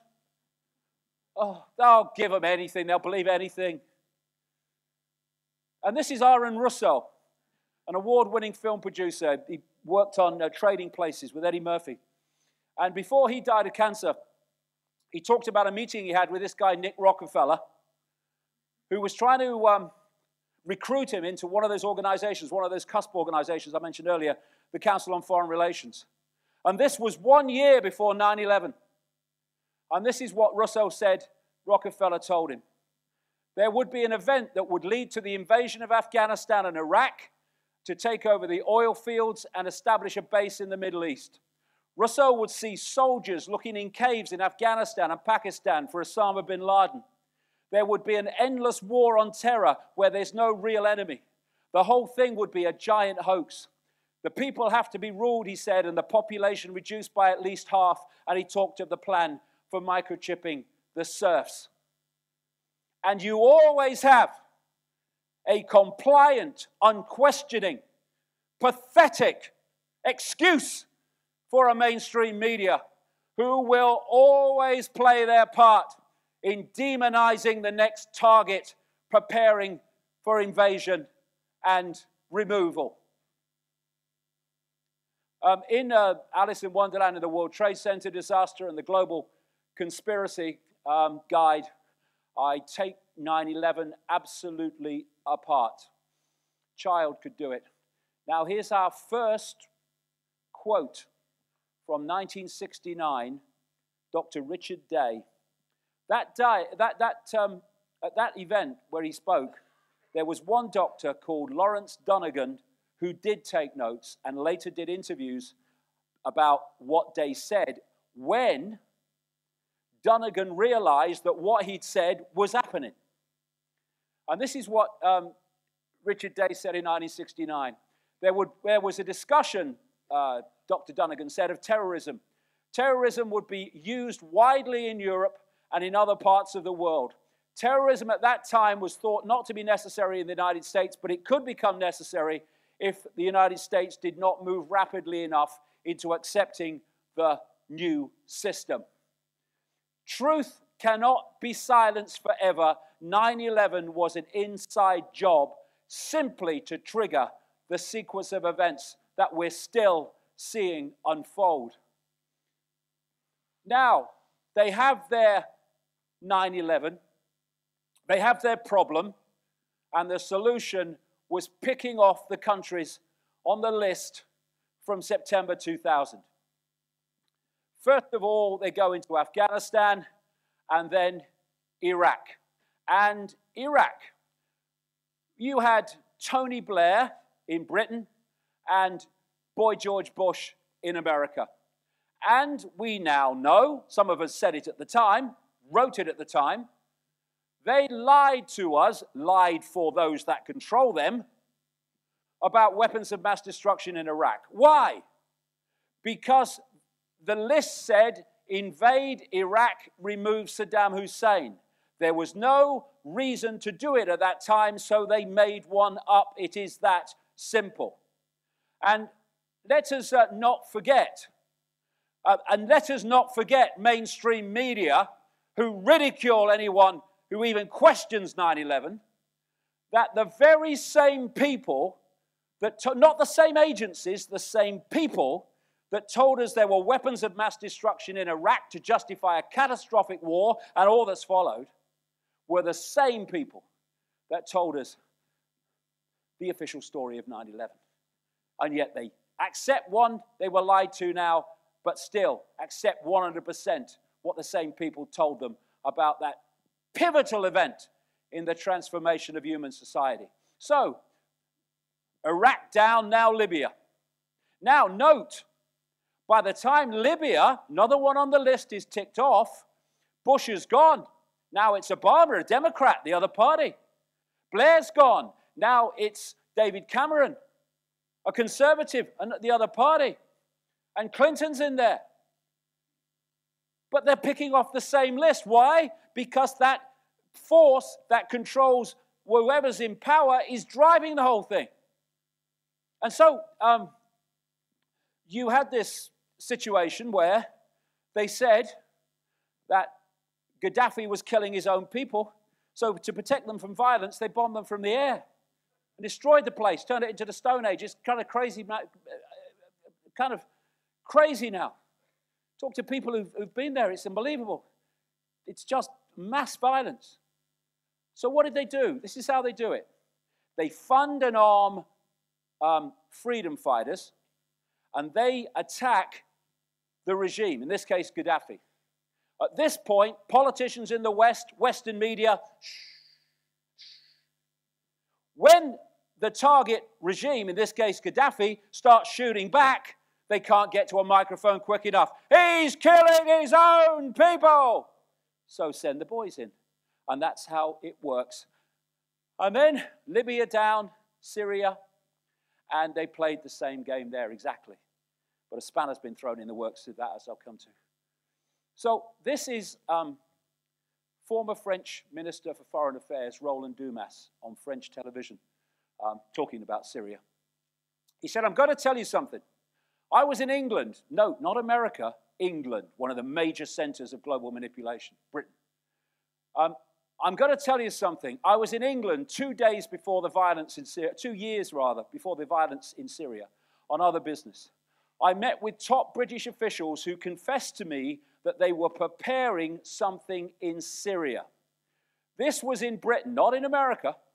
Britain was going or organizing an invasion of rebels into Syria. They even asked me, he said, although I was no longer Minister for Foreign Affairs, if I would like to participate. Naturally, I refused. This operation goes way back. It was prepared, preconceived, and planned. He goes on. This operation goes way back. It was prepared, preconceived, and planned in the region. It is important to know that this Syrian regime has a very anti-Israeli stance. Consequently, and I have this from the former Israeli Prime Minister who told me, we'll try to get on with our neighbors, but those who don't agree with us will be destroyed. And we're going to understand Israel and why this sliver of land of 8 million people has such an impact on the world.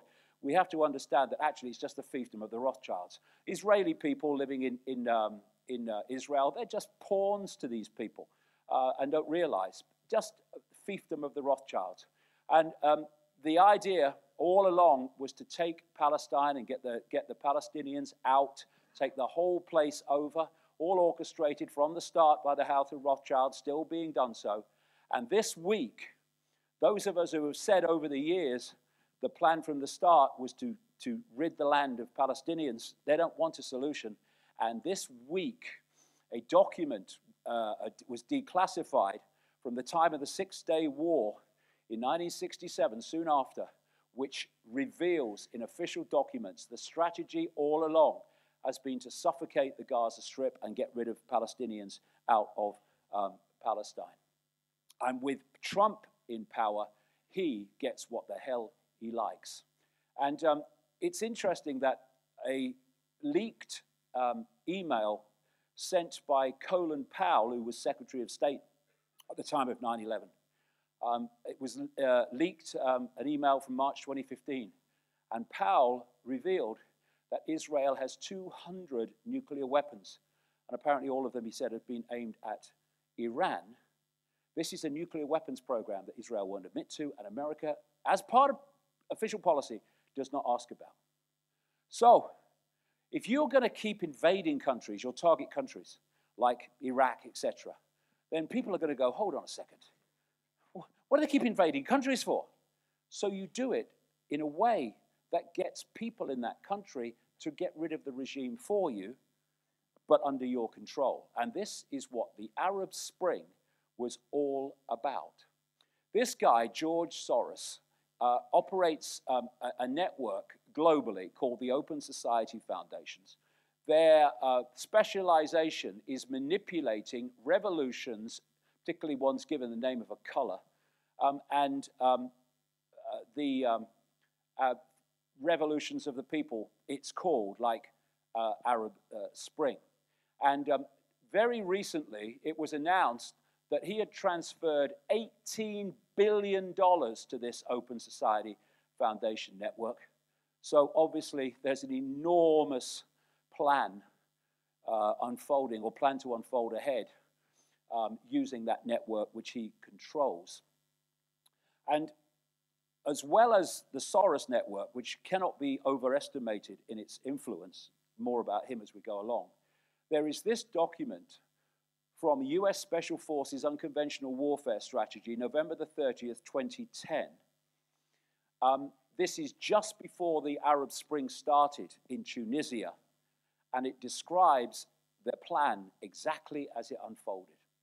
It says, the US military's unconventional warfare strategy requires that target state population perceptions are first groomed into accepting an armed resurrection, using propaganda and political and psychological efforts to discredit the government, creating local and national agitation, helping organize boycotts, strikes, and other efforts to suggest public discontent before beginning the infiltration of foreign organizers and advisors for foreign propaganda, material, money, weapons, and equipment. Exactly what has happened in the Middle East after that document in September 2000. It goes on. If retaliation by the target government occurs, the resistance can exploit the negative consequences to garner more sympathy and support from the population by emphasizing the sacrifices and hardship the resistance is enduring on behalf of the people. He's killing his own people. And Henry Kissinger said, it is not a matter of what is true that counts, but what is perceived to be true. It's all about manipulating perception so that people will support. You look at perception. What is perception? It dictates what we think, what we don't think, what we'll challenge, what we won't challenge, what we'll support, what we won't support. Perception is everything, and that's the battleground. And how powerful perception manipulation is. This was a poll in America where 30% in the poll wanted to bomb Agrabah, which is a fictional town in Aladdin. That's how easy it is. And now Mr. Populist man, Mr. Anti-Establishment man comes into power. It's all going to change now. And the demonization of these countries has continued under him, all countries on the same list, and Lebanon. I say in my new book, Everything You Need to Know But Have Never Been Told, which I only kind of finished like very few weeks ago. Watch for Lebanon being demonized, because it's on the list, and they'll come for that. Look what's happening with Lebanon now, suddenly out of nowhere. Israel calls on Arab states to befriend Israel and team up against Iran. They want Iran. This is where it's all building. And this new crown prince, again, I mentioned him in the new book and his background, this crown prince in Saudi Arabia who's imprisoned all these billionaires and fellow princes to get control of Saudi Arabia, he is completely owned by Israel and the United States, and that's why his rhetoric now is, we must deal with Iran. It's all a script. It's all a movie script. It is not a random series of events. And where they want it to lead, and it doesn't have to, if we get our asses in gear, they want it to lead to World War III. You look at the 3 world wars. First of all, the status quo as it was before World War I was destroyed by World War I. They then change the status quo, and they move on to the Second World War. They destroy the new status quo. And now they want to destroy this status quo and impose another one. And it was all described in a letter alleged to come from this man called Albert Pike in a letter in 1871, according to a Canadian naval intelligence officer. This guy, Albert Pike, was a major Freemason, very high Freemason, sovereign Grand Commander. And in this letter, which was revealed by this intelligence agent in the 1950s, he described 3 world wars. Now, he described the First World War accurately, described the Second World War accurately, but it only came to light through this guy in the 1950s. So the first 2 wars, forget them, not relevant to accuracy. So we've only got the Third World War left. And what he said would happen is that there would be a conflict between what he called political Zionism and the Islamic world, which would draw in, like a vortex, more and more countries until it was a world conflict. He said that in the run-up to this Third World War, they would, quote, unleash the nihilists on the world. And nihilism is defined as a political belief or action that advocates or commits violence or terrorism without discernible constructive goals. ISIS and these other terrorist groups to a T. And I would say it also fits this Antifa, who are very much in the control of people like George Soros, as I'll come to. And so we reached the point. I said in the 1990s that the plan was the Third World War involving China. And here we have the Pentagon now listing Russia and China as top global threats and saying that they must increase the budget to meet the threat. And of course, Russia, out of nowhere, until very relatively recently, was being left alone. But now, the demonization of Russia is almost laughable. Look, Russia wants war. Look how close it put its country to our military bases. It obviously wants trouble. The NATO war machine, and what it is, it's simple. Demonize, destroy. Demonize, destroy. Demonize, prepare the public mind to destroy. This is how it works. This is why they're demonizing Russia now. Russia has not seen such an amassing of hostile military forces on its borders since 1941. And Lithuania and Estonia signed milestone deals on status of US troops on their soil. In other words, they're being occupied increasingly by US troops. And the propaganda for 2-year-olds, it's the Russians are coming. When in fact, NATO is coming onto the borders of Russia. And Hermann Goering, of course, a famous Nazi, had it right when he said, the people can always be brought to the bidding of the leaders. That is easy. All you have to do is tell them they are being attacked and denounce the pacifists for lack of patriotism and exposing the country to danger. It works the same in any country. That's how the Nazis worked. That's how these Nazis are working. And I'm not saying Putin is a Sunday school teacher or anything like, but the idea that he's Stalin who wants to roll the Russian military across Europe is such a joke. It's unbelievable. And this is the Third World War agenda made simple. It's the Russians. Everything is the frickin' Russians. I've got a cold. It's the Russians. I've got a flat. It's the Russians. I burnt the toast. It's the Russians. Can't trust them. Russia hacked the US election. Ah! Evidence. Bugger all. Made it up.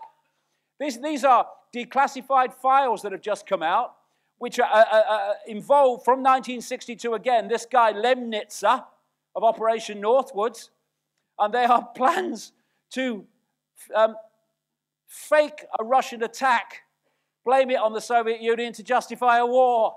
This is not new. Those two countries could work together, but they're not meant to work together, and so they're driven apart on purpose. We have a military government increasingly in the Trump administration, and we have, sleep well, a man called Mad Dog Mattis, who is deciding military policy and direction in the United States, the biggest military on earth by a mile. And if you go for Iran, you get China and Russia, and the three come together. And that's the plan. That's where they want to take it. So the next thing is create the enemy. How do we get there to the Hunger Games Society? This is a world exclusive. This is ISIS headquarters. It's been found. It's been...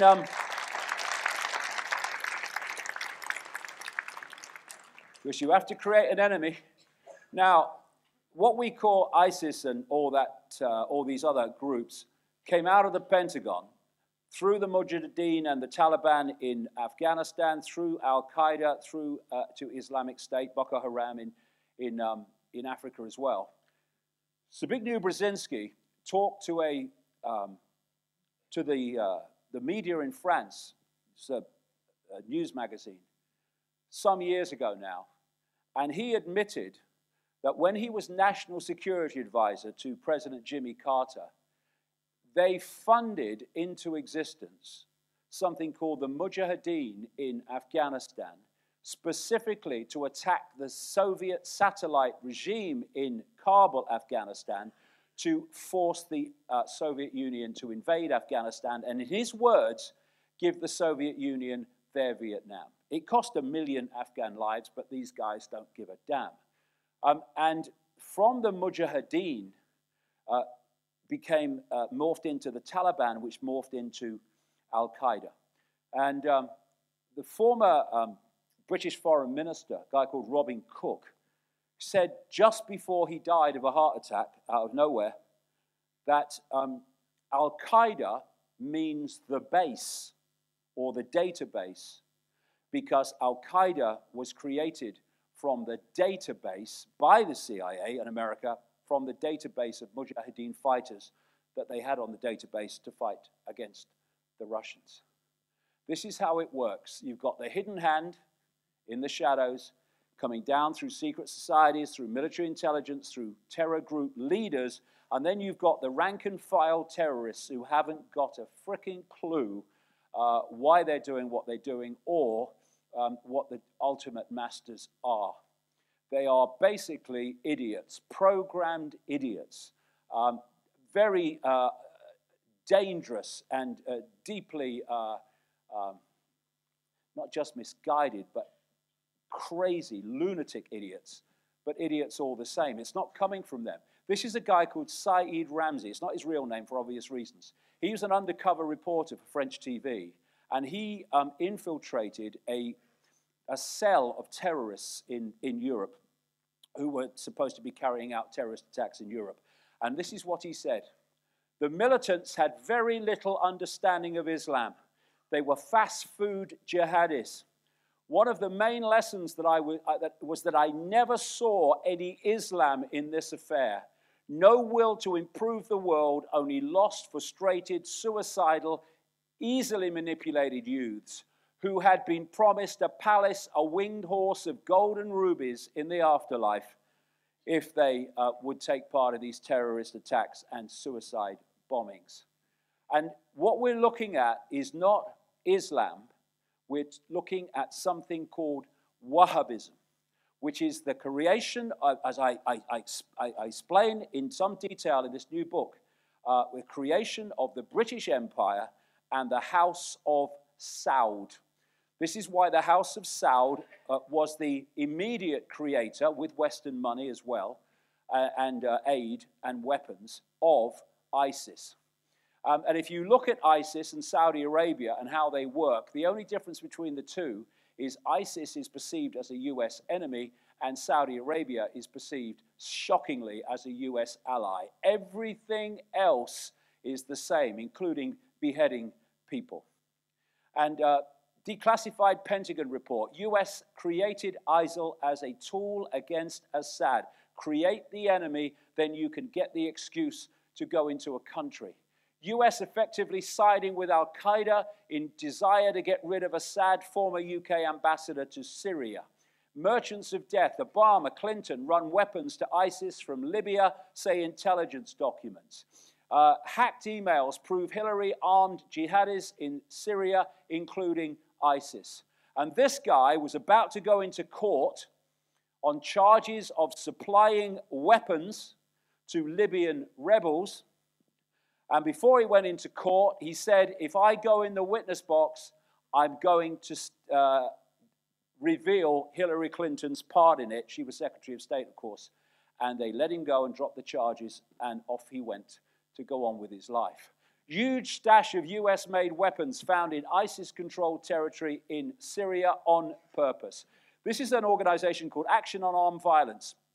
They found that 1.45 million guns were supplied by the US to Afghanistan and Iraq between 2001 and 2015, and only 3% of those weapons have been accounted for. Where did the others go? Well, it's obvious where they went.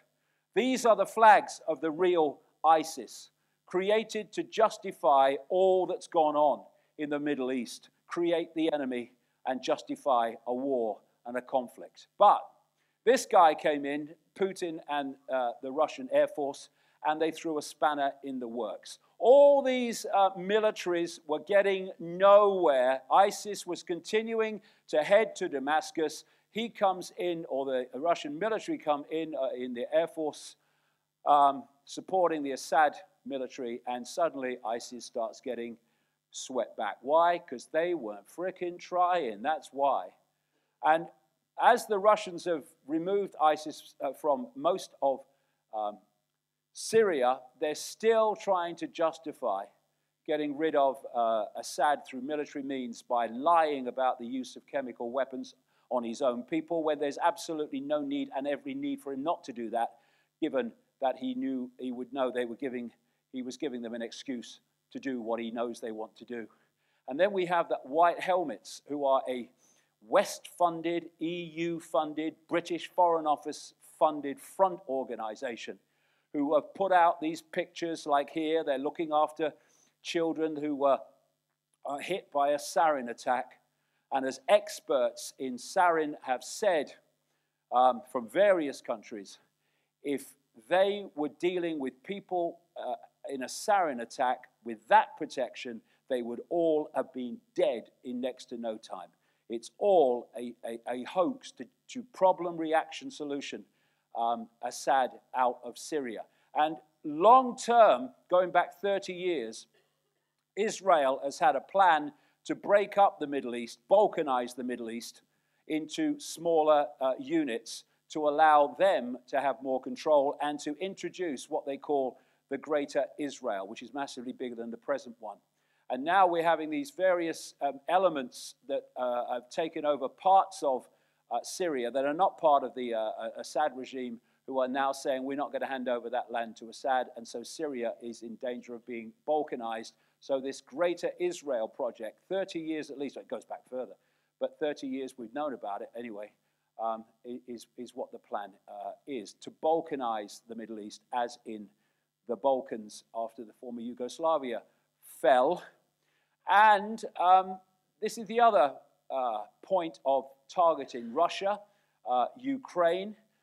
Russia invading Ukraine, they say.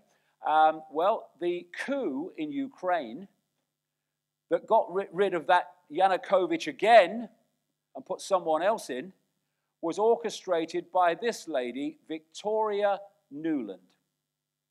And she happens to be the wife of that guy, Kagan, one of the co-founders of the Project for the New American Century. It's all a movie script. And she was the one that put Poroshenko into power in Ukraine. So the moral West is a killing machine. And it's a killing machine because war is and terrorism is a fundamental part of pushing and installing this Hunger Games society. Voltaire said, "It is forbidden to kill, therefore all murderers are punished unless they kill in large numbers and to the sound of trumpets." And the real war criminals, they never get into the war crimes court. Only the losers, never them. The war criminals that have killed more people than you can even begin to imagine. So how do we stop war? We stop Britain, America, and the rest of the moral West from starting them. That's how we stop them. How do we get there? Engineered terrorism. We terrify you, and then we do what we want. They have their problem, they have their reaction, now watch them play out their pre-planned solution. Every time there's a terrorist attack, there is a common recurring sequence, and that is it's used to justify the deletion of freedom and the further imposition of the military police state. Thousands of jihadis going to kill you. We must take your freedoms. This is the mantra. Terrorist attack after terrorist attack. Who benefits from terrorist attacks? Anyone that wants to introduce the Hunger Games society. CIA agent on terrorism, stories manufactured by elite to keep us killing each other. Exactly. Nice attacks, destroying evidence at crime scene. French government orders destruction of CCTV video footage. Why would a government want to destroy video footage of a terrorist attack? Because it doesn't show what the official narrative says happened. That's why. That's why, again and again, video surveillance cameras are not working when there is a terrorist attack, because the official story is not what happened. This is what terrorist attacks are designed to do, to get people into that state, and then they'll give their power away. Oh, yeah, I don't want you to take me freedom, but you've got to protect us. Here, have it. That's how it works. And it works brilliantly. Berliners call for more CCTV, with 83% saying more public areas should be covered by cameras in the wake of the Christmas market killings. Germany debates putting troops on streets to protect against terrorism. France to form National Guard amid calls to step up security. Armed SAS troops with shoot-to-kill orders are deployed on London Underground to monitor suspicious passengers. These now airport security controls are how you get into the Manchester Arena to see a music concert as a result of the bomb attack there this year. And what all this terrorism is about is giving the justification to build the police military state in the center of this Hunger Games pyramid to hold that status quo and the majority in servitude and control. That's what it is. Richard Day said in that event in 1969, everything has two purposes. One is the ostensible purpose, which will make it acceptable to people, and second is the real purpose, which would further the goals of establishing the new system. People are too trusting. People don't ask the right questions. And ironically, the ones that don't ask the right questions, most importantly and most often, are journalists. So, because so many of these terrorist attacks are actually staged to allow a problem, reaction, solution, you see common themes in them. If it works, keep doing it. First of all, a terrorist passport is found again and again. A terrorist identifies the cause, God is great, and an anti-terrorism drill is often happening at the same time, which mirrors what actually happened. Someone on the internet was talking about passports, and they said, would you please send me your passports, because I want to build a bomb-proof shelter. And clearly passports are indestructible. I mean, if you lose your passport, call the security forces, because they find them everywhere.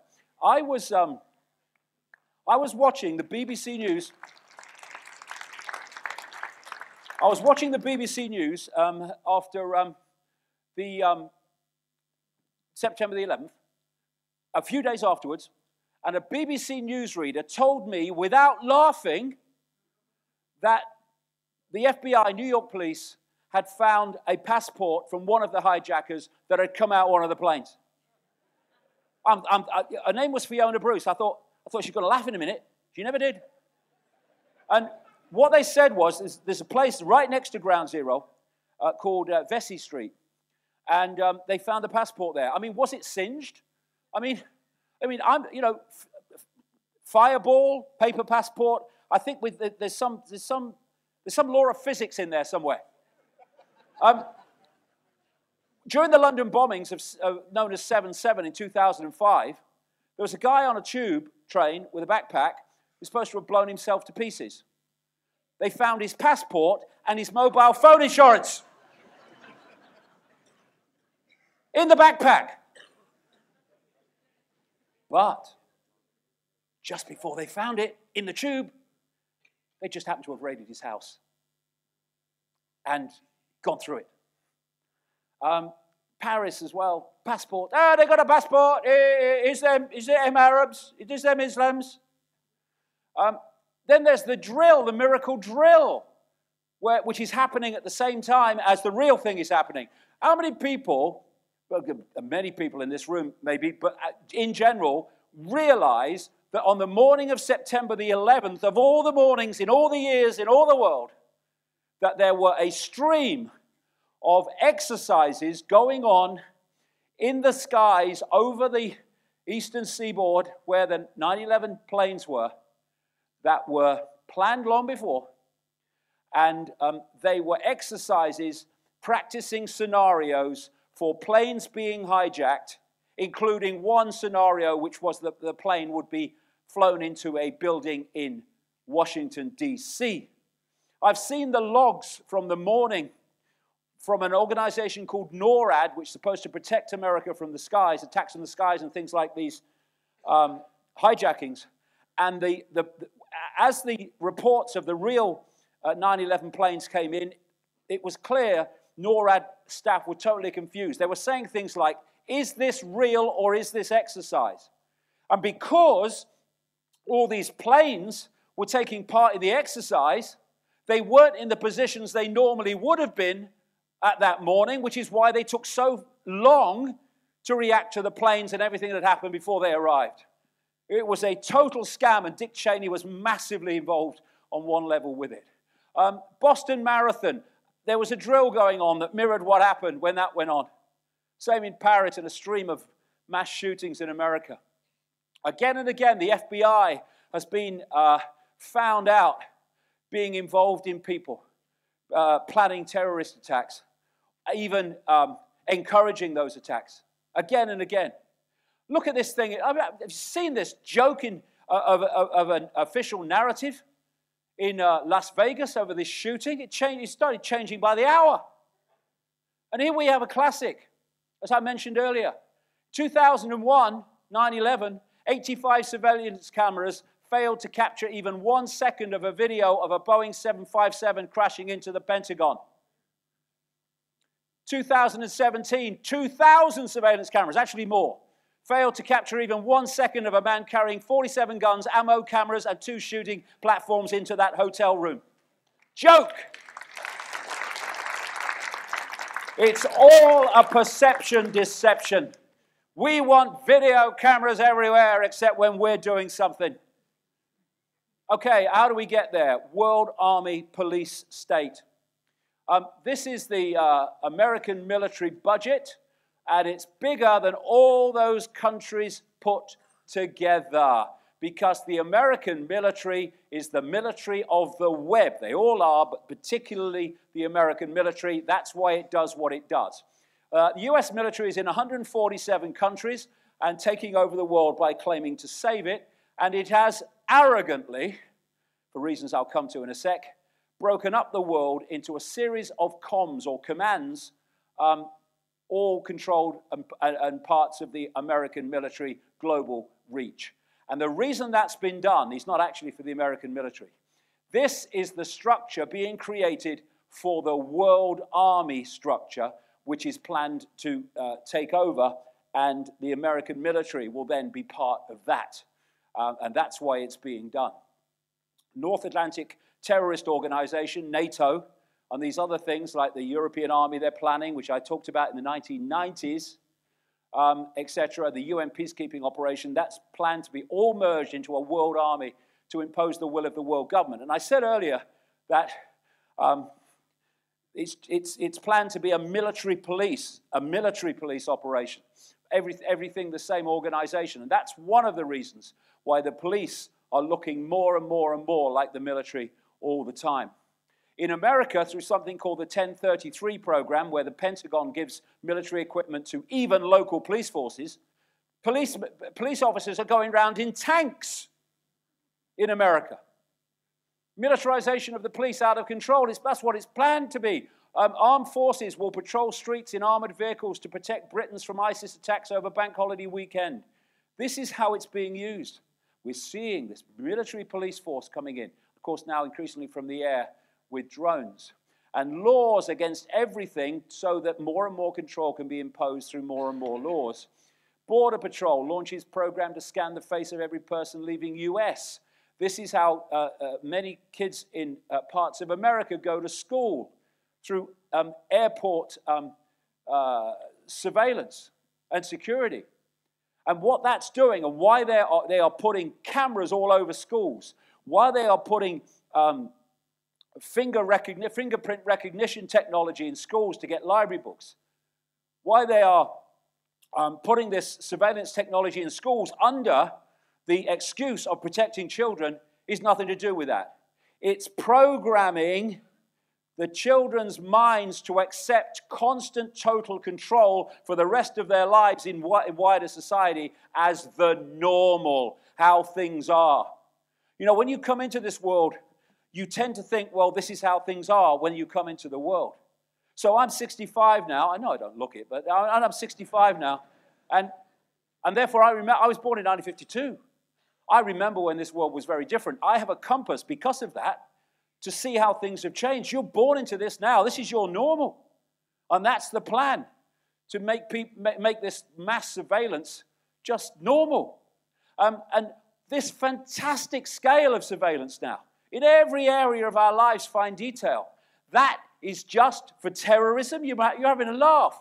And don't let anyone, we need to know this. We need to know it's happening. But don't let anyone kid themselves that they don't want us to know the scale of surveillance. They do. Because of this. It's a study which shows that mass surveillance breeds meekness, fear, and self-censorship. If you think you're being put under surveillance, then you don't say things. You don't do things. The thought of being under surveillance changes your life. That's why they want us to know. Big brother state everywhere. Anyone in the media asks why? It's terrorism bullshit. It's to create this police surveillance state to stop rebellion against what is happening. For this reason, I said years and years and years ago that this stuff that was then operating under the radar would have to break the surface at some point where it can be seen. Otherwise, they can't change society in the way that this is planned to do. It's now broken. It's now broken the surface for anyone with a mind to see.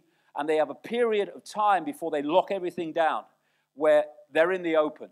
And the idea is to push this police surveillance state on as fast as possible so that they have the ability to control rebellion when enough people have looked up and gone, God, so that's what's happening. Yes, all through your life it's been happening.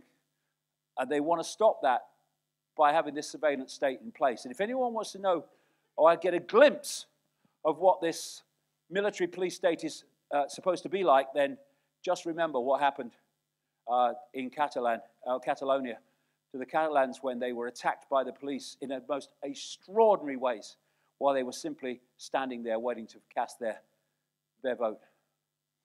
This is coming soon unless we get our asses in gear. And that is why these front groups try to use racism to silence me, because this is the real stuff they don't want to come out. How do we get there?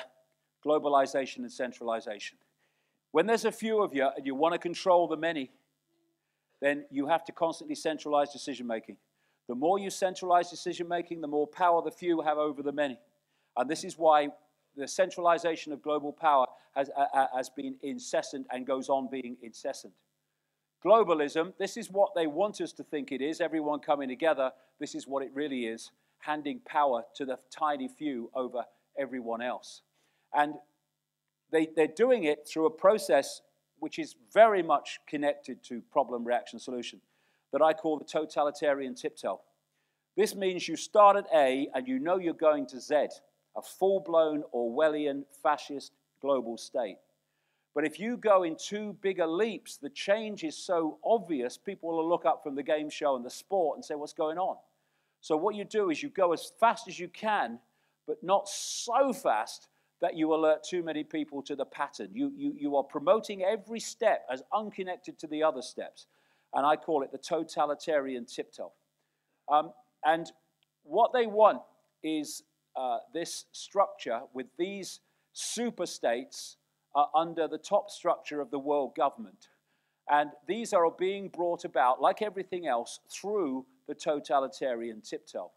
And that's what has turned a free trade area in Europe into a global fascist communist state, bureaucratic state, fascist communist, choose whatever name you like, they're both the same, just another label, for centralization of power.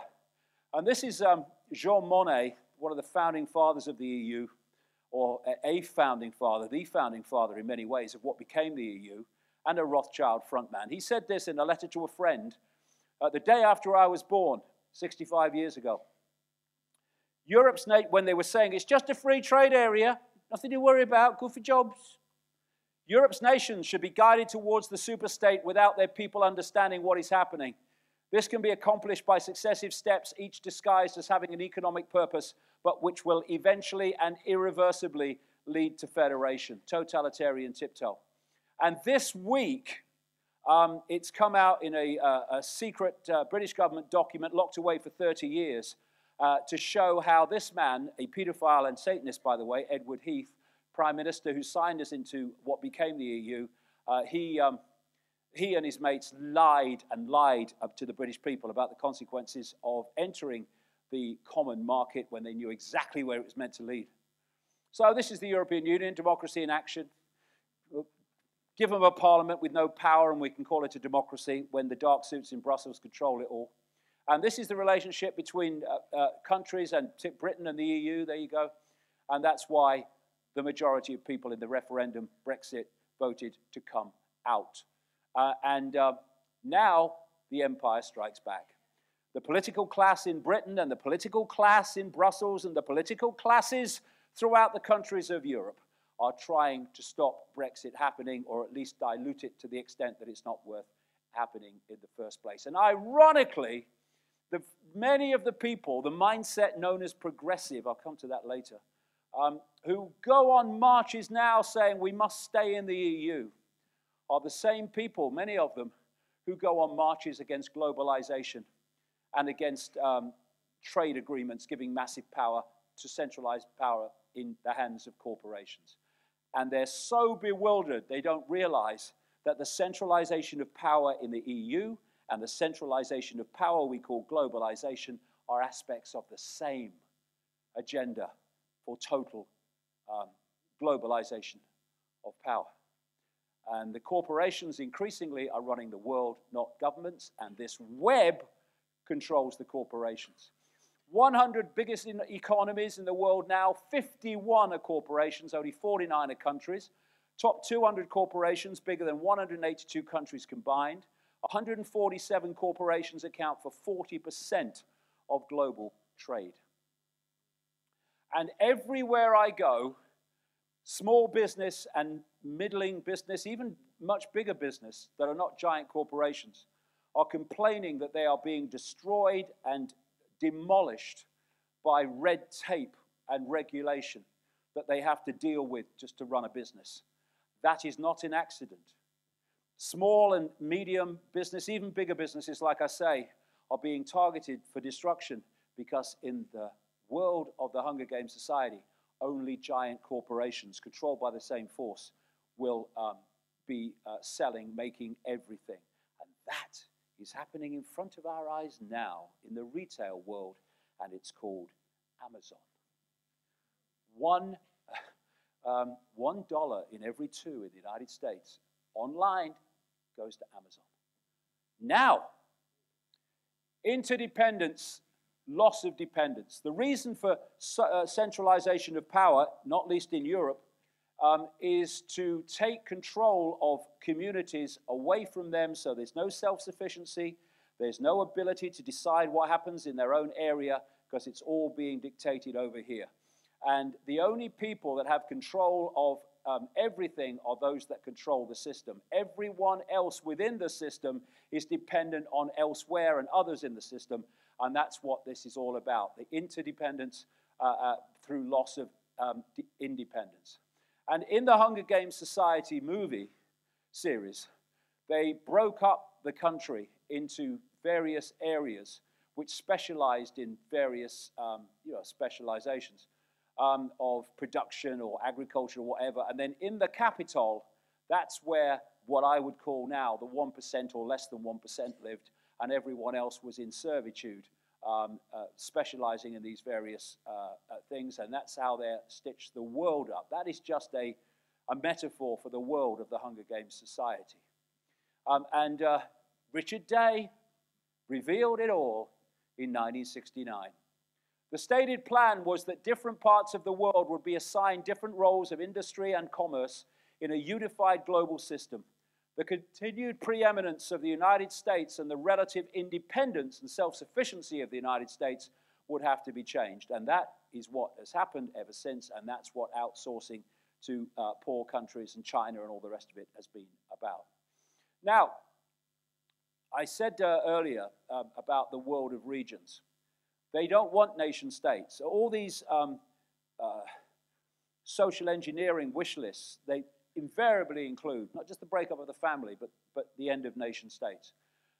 And they have a problem in doing that because of people's sense of history, their sense of culture, their sense of uniqueness.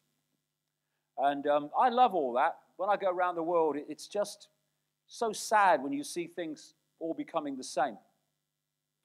And so they have a problem with a sense of culture, a sense of nationhood, a sense of history. And that's what this is about. This has been planned, the migrant crisis into Europe has been planned for decades and decades and decades. And here we go, Richard Day, 1969.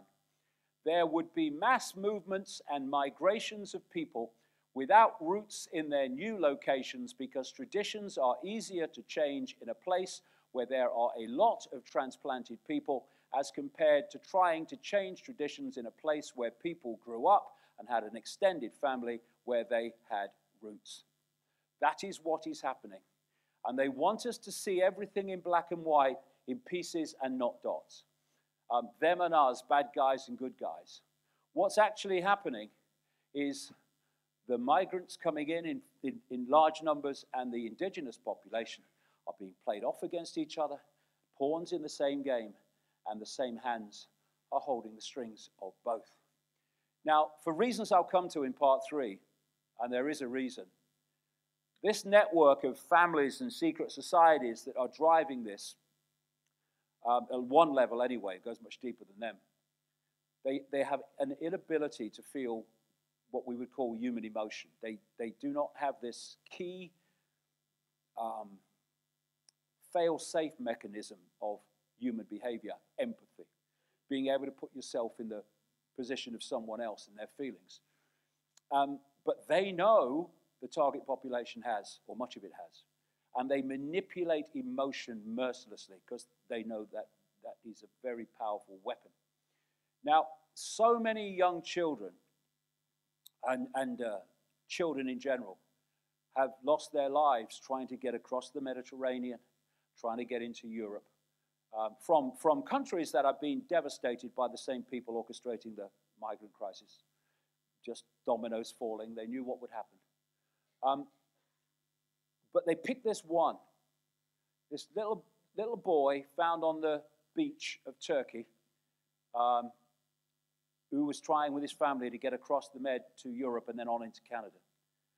And they picked it up, of course the media picked it up globally, and there was a wave of understandable emotion for that extraordinarily emotive picture. And as a result of that, Merkel opened the doors of Germany, not just to people who were fleeing war and persecution, you know, fair enough, oh yeah, let's do that, but to anybody, without any checks, nothing, anybody, I'll just open them up. And people in Germany, many people anyway, were on the platforms clapping them in and welcoming them. Why? Because at that time, every one of those people coming off those trains was that little boy on the beach in Turkey. Emotion. And they worked this mercilessly. And then, of course, endless people coming in not fleeing war, most of them. I'm all for that, for helping those people, absolutely. But overwhelmingly adult men, young, often mostly adult men, with all the problems that was going to cause. And people in Germany I know were like shocked that Merkel could just do that.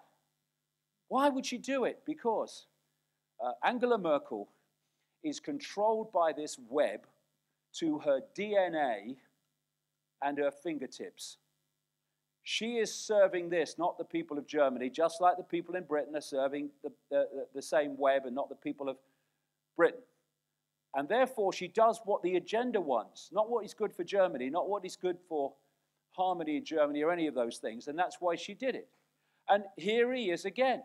Leaked Soros memo, refugee crisis, new normal, gives new opportunities for global influence. This guy is massively behind the migrant crisis in Europe through his networks foundations and this global Open Society Foundation.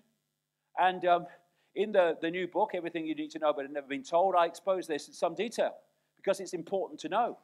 And I was in Hungary just a few weeks ago, and on the bus stops in Hungary and on the billboards, there are posters of Soros, which the government has put up, exposing what this guy is doing. Everywhere this guy is. That's why he's been allowed to become this multi-billionaire, and the deal is a great deal of that money is then spent to advance the agenda. This is Viktor Orban, Prime Minister of Hungary, on George Soros. His name is perhaps the strongest example of those who support anything that weakens nation states. They support everything that changes the traditional European lifestyle. That's what this is all about. And both the migrants coming in and the indigenous population are both pawns in the same game. And they want the two to be at war with each other. Farage has just been talking about Soros. It's been in my books for years, this guy. Now others are starting to see him in the mainstream. In America, a local news program exposed that he's doing the same in the United States. Exactly the same. And what they want to do, usual way of the few controlling the many, they want to divide and rule. Play culture off against culture, migrant off against indigenous population. And the more terrorist attacks they are, the more terrorist attacks they can stage, the more anger the indigenous population it generates. So you have surging inter-community confrontations in France, means civil war is inevitable. Thousands take to streets in protest, to protest Germany's immigration policy following week of bloody violence. And they're doing the same in America, playing off Trump supporters against anti-Trump, this faction against this faction, slaves fighting slaves for the slave owners. That's what they're doing. The more fault lines between us they can create, the more slaves they have fighting slaves. The elite wants a race war. And he's behind that as well. Not him personally, he's not sitting at a desk and illustrating it all. The network he controls and funds is doing it. And Soros is just like Brzezinski was. When he's telling you what he thinks should happen or will happen, he's telling you what is planned to happen. And he's predicted riots, police state, and civil war for America. Exactly what has unfolded since he predicted it. And this is what this white supremacist against Antifa stuff is all about. Faction against faction, civil war, that's what they want. And here's a leaked tax return. George Soros sent more than $1.7 million to Antifa. It's all orchestrated, all of it. And if people don't get their heads together and realize they're pawns in a game they don't understand, they'll go on being pawns in a game. And all of them will end up in this Hunger Games society. Pawns fight over puppet. Trump against anti-Trump. Our mask on the same face is better than yours. Wake up! And that's why I said earlier, be very careful. We should be very careful about mainstream being played off against populism, because any divide and rule is good for this agenda. All lives matter. Why can't we just realize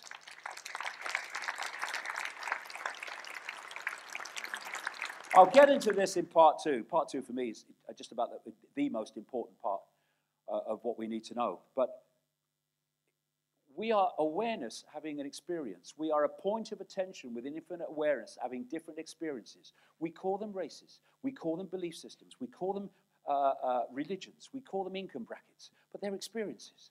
And if we self-identify with the experience instead of being that awareness, having the experience, then those experiences, believed to be self, phantom self, are just waiting to get played off against each other.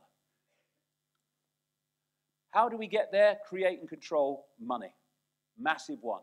The Rothschilds, we are the banking system in many ways. They created it out of Frankfurt, Germany. This is Nathan Rothschild, who created the Rothschild Empire in Britain. I care not what puppet is placed upon the throne of England to rule the empire on which the sun never sets.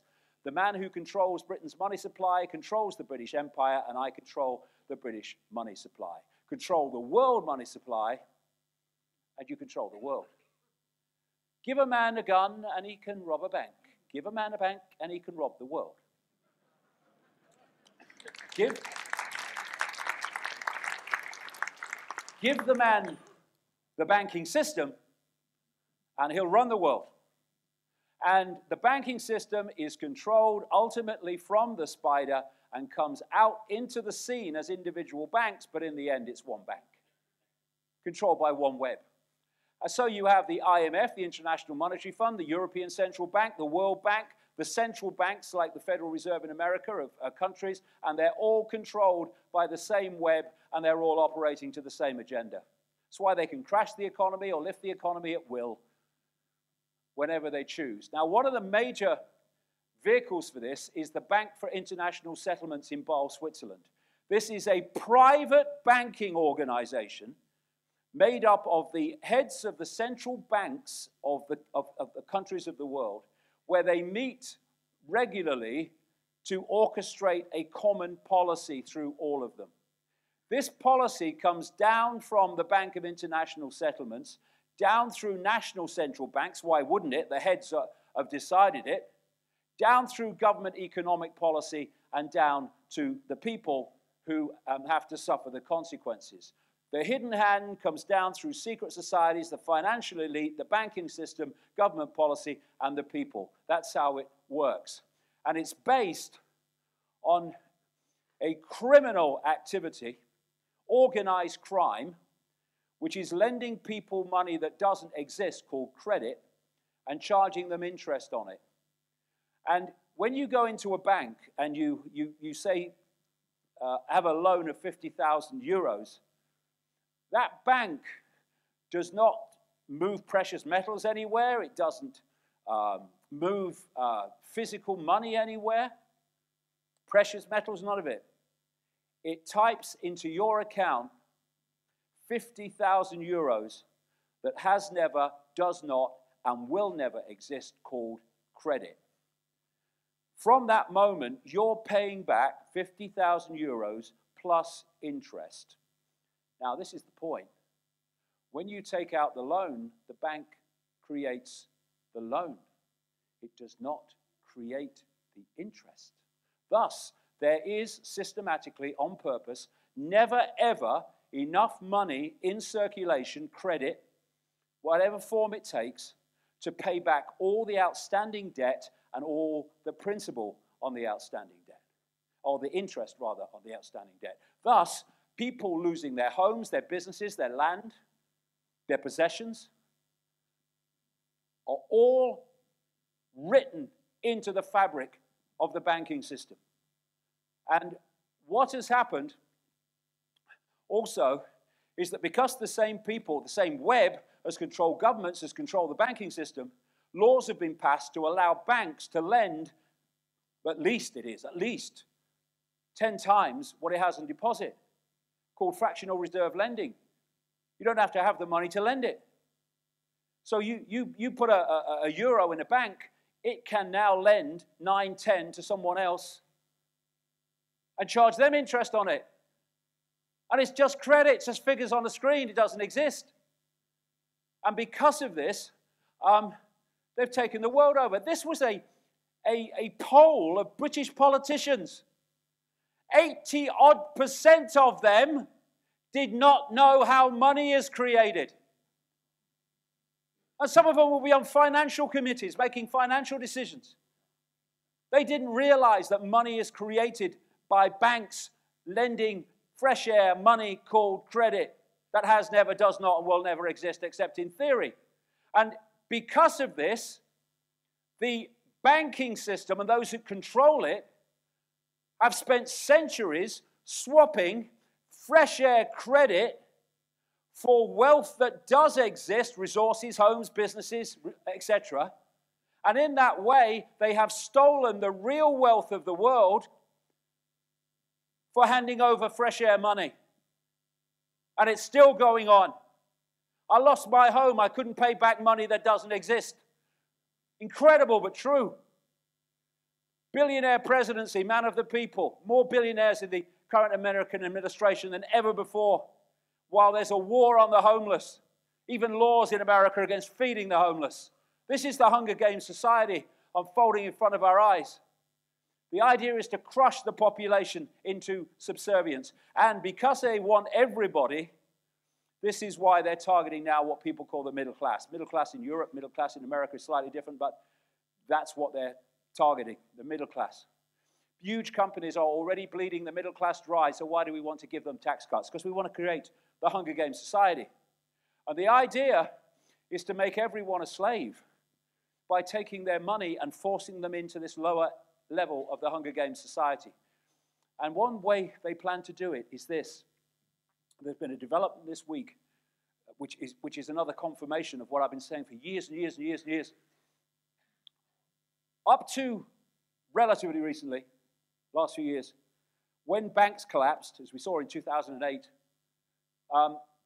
the governments hosed money at the banks to bail them out.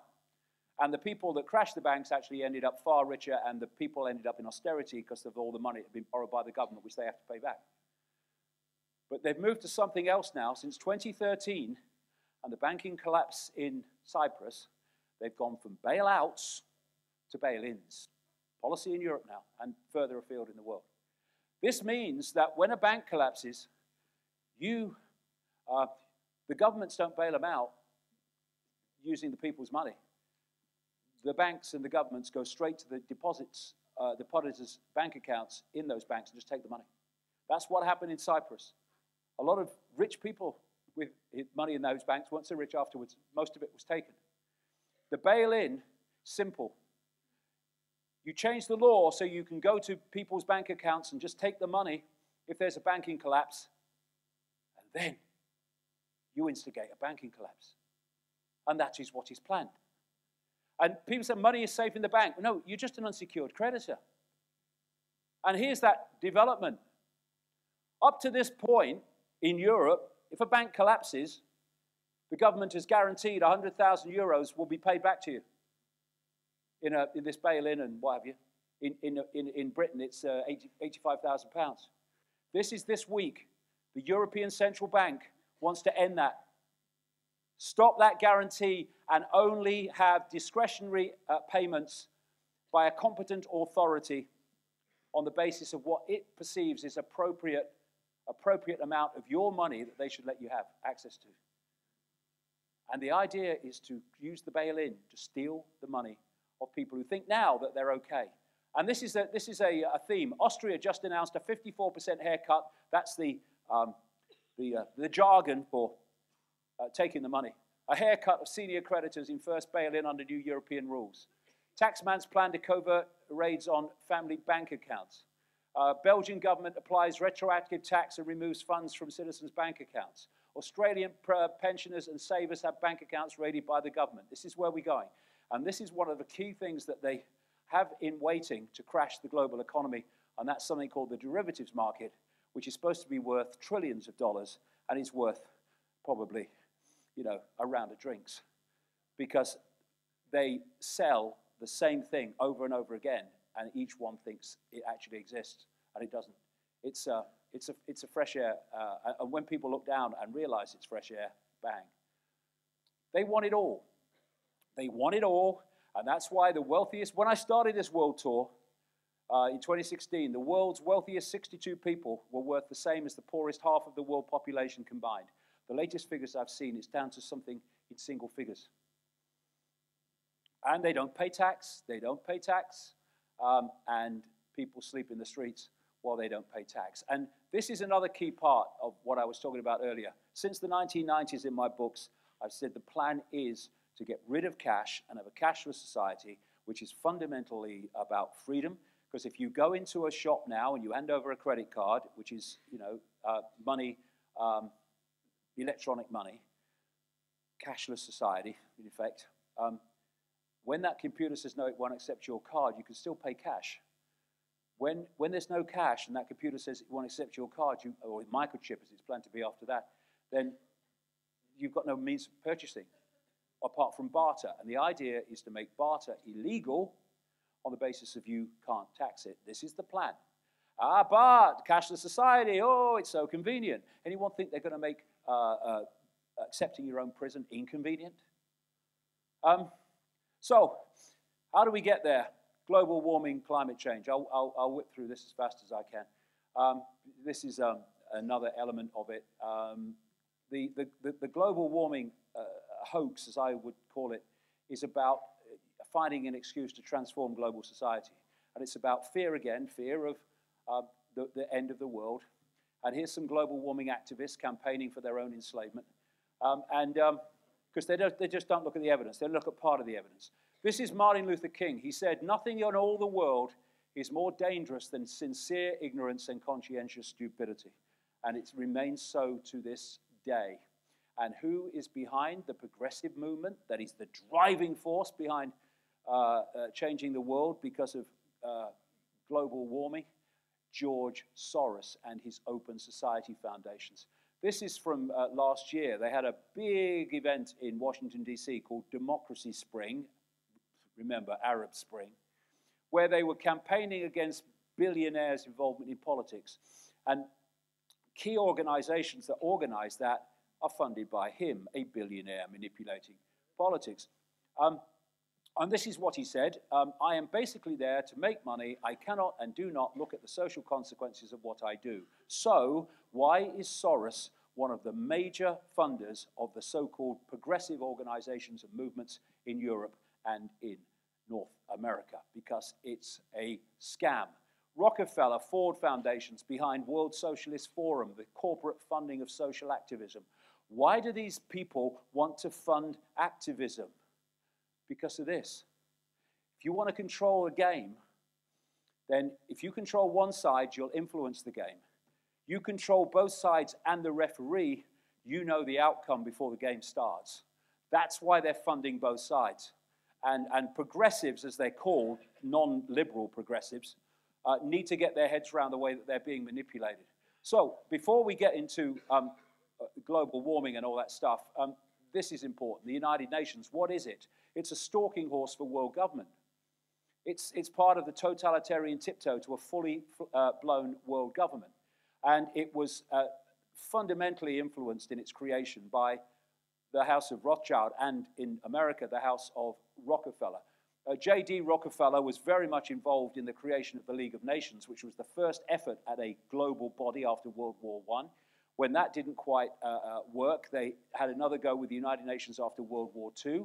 And the New York UN building was given, the land on which it's built was given free, and think what that would be worth, by the Rockefeller family. So if we go to this, this group of cusp organizations from that web earlier, which answer to a secret society in Britain called the Round Table. This details all in my books. One of them is the Council on Foreign Relations, which has driven to such a large extent American foreign policy since it was created in 1921. They go and sing for their supper at the Council on Foreign Relations from the State Department there. Now, J.D. Rockefeller funded the creation of the CFR, as it's called, in 1921, paid its ongoing expenses, and provided the headquarters, which is still there in New York to this day. That's relevant because at the creation of the United Nations, after the Second World War, 74 members of the American delegation that created the UN were members of the Rockefeller Council on Foreign Relations.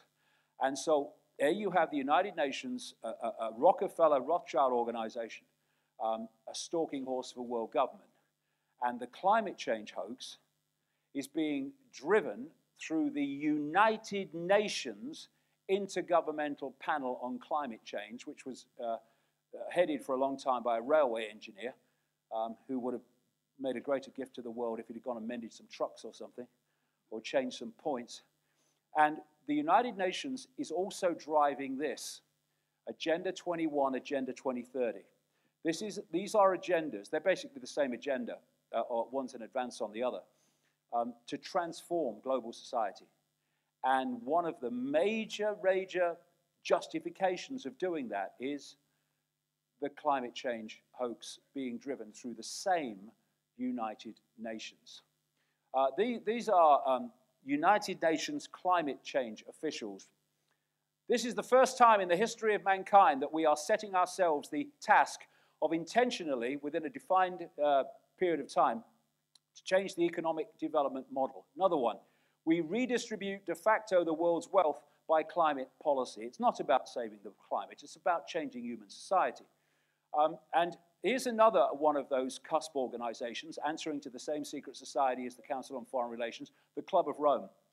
This was created in the 1960s specifically to use the environment as an excuse to advance this Hunger Games society agenda. This is one of its co-founders, Aurelio Pecci, in 1991. In searching for a new enemy to unite us, we came up with the idea that pollution, the threat of global warming, water shortages, famine, and the like would fit the bill. Exactly what has been going on.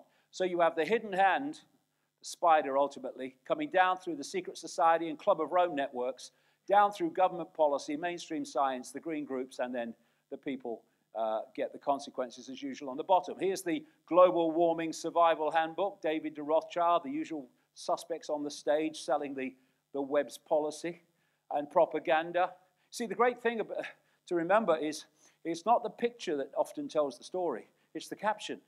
Because the caption or the voiceover on television is telling you what to make of the picture. The picture might not be what they're telling you it is, but people accept it when the voiceover tells them it is. Here's a distressed polar bear. Distressed polar bears have existed all along, but no, it's global warming. Well, this lady, Dr. Susan Crockford, University of Victoria, British Columbia, would not agree. She says, polar bears are still a conservation success story. With a global population almost certainly greater than 25,000, we can say for sure there are more polar bears now than 40 years ago. I don't remember Al Gore mentioning that. Propaganda, look at this nonsense. And this is the Maldives government having a cabinet meeting underwater to highlight the dangers of sea level rise around the Maldives. And this is Dr. Nicholas Morner, former president of the International Commission on Sea Level Change. In 40 years of study, I have found no sea level rise at all. In fact, when I was researching this latest book, there was a study came out this year of sea levels, and they found there is more land now than there was, and many of the areas where there's more land are in coastal areas. This is 4 studies from 2016, no observable sea level effect from man-made global warming. But just give out the propaganda, particularly to the young, to tell them their world is being destroyed by the old people. It's hot, it's global warming. It's cold, it's global warming. All these things that Gore predicted, death and destruction, by now, in fact, up 7 years ago, some of them, never happened. And this is a point, when you're telling the truth, you don't need to fix the data. But they've been caught fixing the data over and over and over again. This is the infamous hockey stick graph, where they said this was the temperature, it's kind of it's staying there, and it's not going up, and it's all, whoosh, okay, we're all gonna die! But they just kind of forgot something here, called the medieval warm period. This is why emails that have come out from these people have been made public, reveal that they were conspiring, conspiracy, do they exist? Conspiring to lose that, so that could look like that.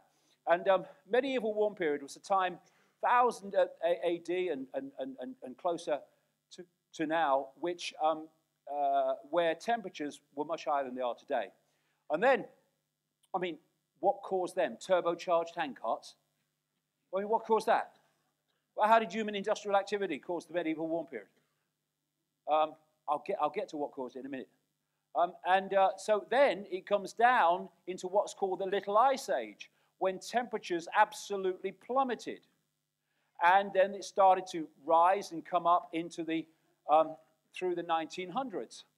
And in that Little Ice Age, the Thames in London used to freeze over every year. I'm sure the same happened in the Netherlands. And they had ice fairs on the Thames. And when they now say, it's the hottest year since records began, what they don't tell you is most of these records began when we're still coming out of the Little Ice Age, so the comparison is irrelevant. And the temperatures which are supposed to have soared have remained relatively stable. This is the mean temperature, the green line. They go up and down, of course they do. And this is a scientists, they were gagged on this until it was revealed they were gagged and then it had to be released. This was at CERN, the kind of home of global physics.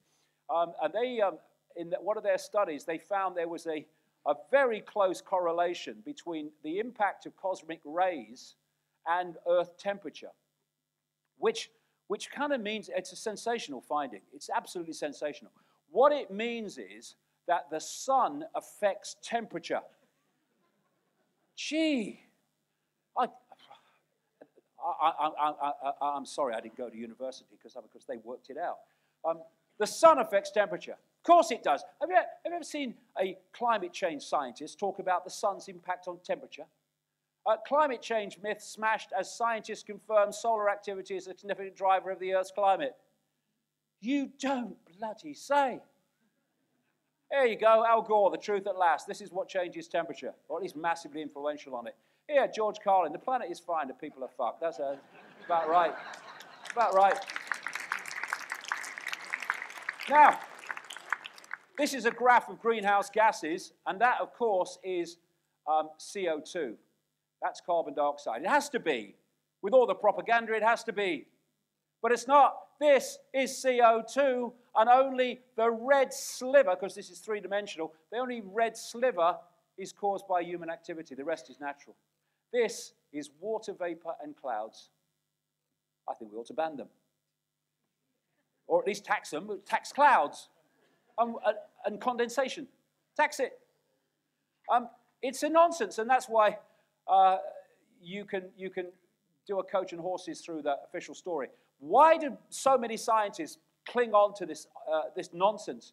Climate Change Business Journal, annual cost, in other words, money frothing around to go to scientists who sing from the song sheet, $1.5 trillion a year. And this is a lady who, at the start of this world tour, I was featuring Dr. Judith Curry as someone who was questioning global warming. This story, by the time the tour ends, she's lost her job at a university for not singing from the song sheet, in effect. French TV weatherman sacked for book questioning hype over climate change. The climate change scam: mislead the public, get a big grant. Tell the truth, lose your job.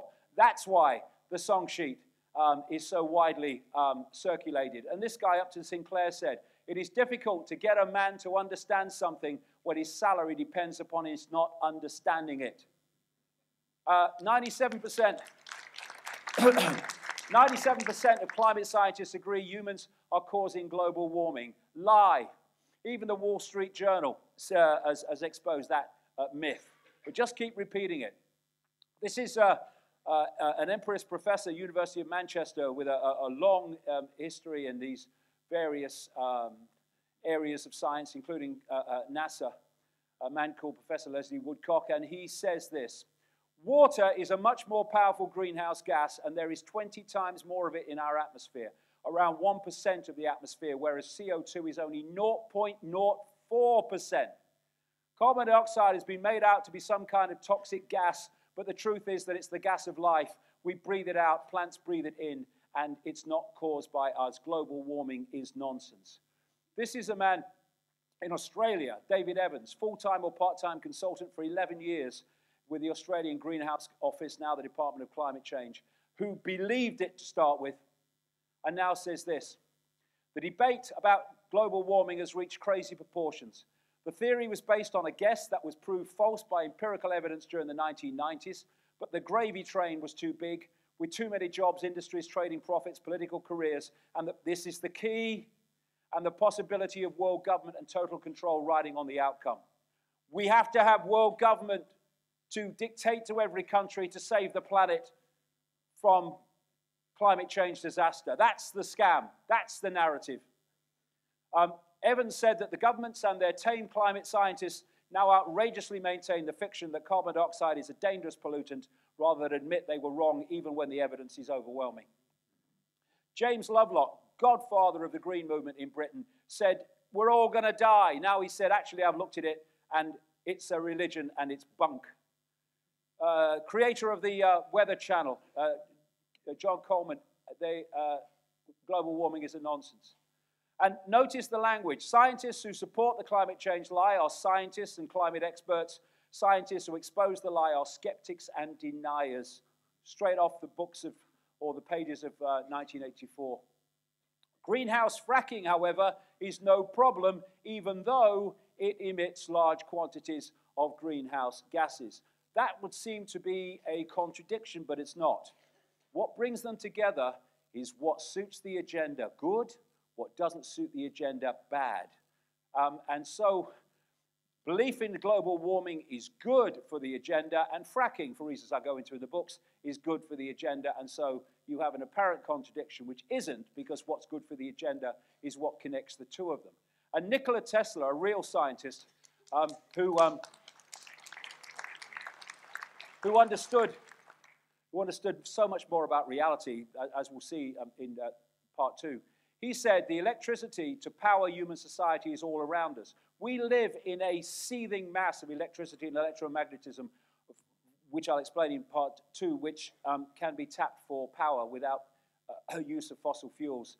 He said this: all peoples everywhere should have free electricity sources. Electric power is everywhere present in unlimited quantities and can drive the world's machinery without the need for coal, oil, and gas. Why aren't the people that saying that fossil fuels are killing the planet, why aren't they pushing this technology, which they've known about since they stole his documents when he died almost penniless in 1943? Because they want to keep this from us, because they don't want us to have free power. They want us to pay massive amounts of money for it, so that's part of the control system. Now, what they're saying, quickly, what they're saying, whenever there's a disaster, a weather disaster, they say, it's global warming. Well, maybe it's not. Maybe it's not, because weather wars are with us. Is weather warfare a conspiracy theory? No, it's not. According to the World Meteorological Organization, at least 52 countries have weather manipulating, not studies, but programs actually doing it. America is, as I reveal in the books from their documents, is massively advanced in it. And Richard Day, 1969, and he worked in weather manipulation during World War II for the American military. He said this in 1969. There was mention then of weather. This was another really striking statement. He said, we can or soon will be able to control the weather. He said, I'm not merely referring to dropping iodide crystals into the clouds to precipitate rain that's already there, but real control. And weather was seen as a weapon of war, a weapon of influencing public opinion. It could make rain or withhold rain in order to influence certain areas and bring them under your control. There were two sides to this that were rather striking.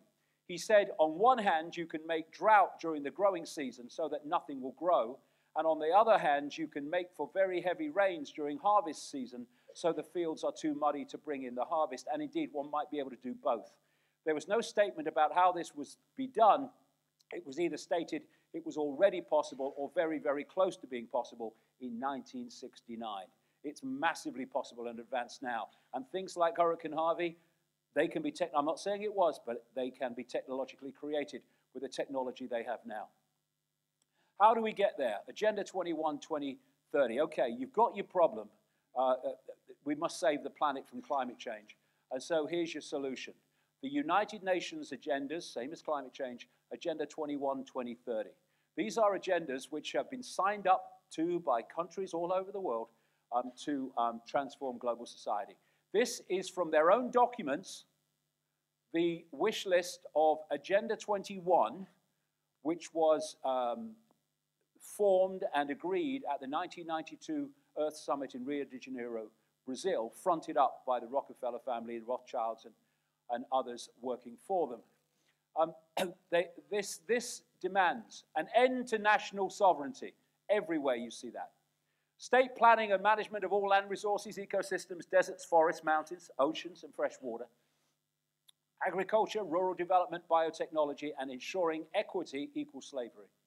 The state to define the role of business and financial resources. This is all to save the planet.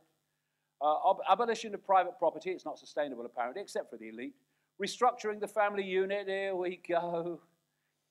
Children raised by the state. Here we go. People told what their job will be. Major restrictions on movement. Creation of human settlement zones. I'll come to those in a sec. Major resettlement of people as they are forced to vacate land where they live. Dumbing down education. Achieved. Mass global depopulation in pursuit of all the above. Now, Agenda 2030 was agreed at the 2015 meeting of the UN General Assembly, and this is basically Agenda 21 on steroids. What they do, this is how the scam works. They tell you what they want to do, and they give you things you couldn't argue with. No poverty, you can argue with that. Zero hunger, exactly. Quality education, gender equality, clean water and sanitation and all that. What they don't tell you is what it really means. And what it really means is the centralized control of everything to bring that about. Even the water we drink. Centralized control of everything. So let's take this one, zero hunger. Right. This is Richard Day in 1969. Food supplies would become under tight control. Food shortages will be created in a hurry, and people will realize the dangers of overpopulation. Ultimately, whether the population slows down or not, food supply is to be brought under centralized control so that people would have enough to be well nourished, but they would not have enough to support any fugitive of the new system. In other words, if you had a friend or relative who didn't sign on to this new Hunger Games society, and growing one's own food would be outlawed, this would be done under some sort of pretext. In the beginning, I mentioned there were two purposes for everything. One, the ostensible purpose, and one, the real purpose. And the ostensible purpose here would be that growing your own vegetables was unsafe. It would spread disease or something like that. So the acceptable idea was to protect the consumer, but the real idea was to limit the food supply, and growing your own food would be illegal. And in places like North America, they're using zonal laws to stop people growing their own food, to, like here, pull up community gardens because they want control of all the food supply. You want to eat, you do as we say. That's the idea. War on family and organic farms in America, and as they fall, then the giant corporations take over. 1913, corn is 100% farmer-owned. 2013, 95% owned by corporations in America, 90% GMO. Monsanto and Bayer, this merger that's in the offing. Why food and agriculture just took a turn for the worse. More and more centralized control of food. Henry Kissinger, control oil and you control nations. Control food and you control the people. Control water and you control them even quicker. So we have clean water and sanitation. Control the water and you control the people, like I say, even quicker than food. And what they're doing now in places like America, like I say, that's the starting point of it, it goes global, is the states, or some states, like here in Oregon, they are claiming ownership of every drop of water, even if it falls on your own land or your own house. They own it. This is a couple forced to destroy a 40-year-old pond on their lone property because the government said it owned the rainwater that fell in it. We've had this Nestle CEO saying water is not a human right, should be privatized. Not a human right. You try living without it, mate. US court, private property rights, all water to be controlled by government. This is what Agenda 21, 2030 is all about. California legislature wants to tax drinking water for the first time. Water barons, Wall Street, mega banks are buying up the world's water. This is the theme. So then we come to sustainable cities and communities. Well, who can argue with that? Well, I can, if you look at the background. What they're doing, again, in America, is they are not repairing rural roads. They are closing rural schools. They're pulling money out of rural economies, and they're closing roads, not just not repairing them, and they're forcing people off the land because they want everyone in the cities where they can be controlled. This is a map from the Simulated Reserve and Corridor System to protect biodiversity required by the UN Convention on Biological Diversity and Wildlands Project, etc., etc. This is a map of America as they want it to be. The red areas, right, little to no human use. The yellow areas, which are the next biggest, buffer zones, highly regulated human use. Only the little pockets in green are normal use. They are the human settlement zones that they wish to eventually bring in. So America 2050, the Agenda 21 depopulation of rural areas has begun. And some years ago now, between 2005 and 2010, the point crossed where more people in the world lived in urban areas than in rural areas, and it's gone on rushing apart ever since. Nearly 50% living in rural areas in the 1930s. In America, 21% worked in farming. Now it's 20% is rural, 2% in farming. People are being got off the land. That's why you see abandoned farms all over America. And when they abandon them, the corporations move in and take over the land. This is a story of that happening in India. It's happening all over the world.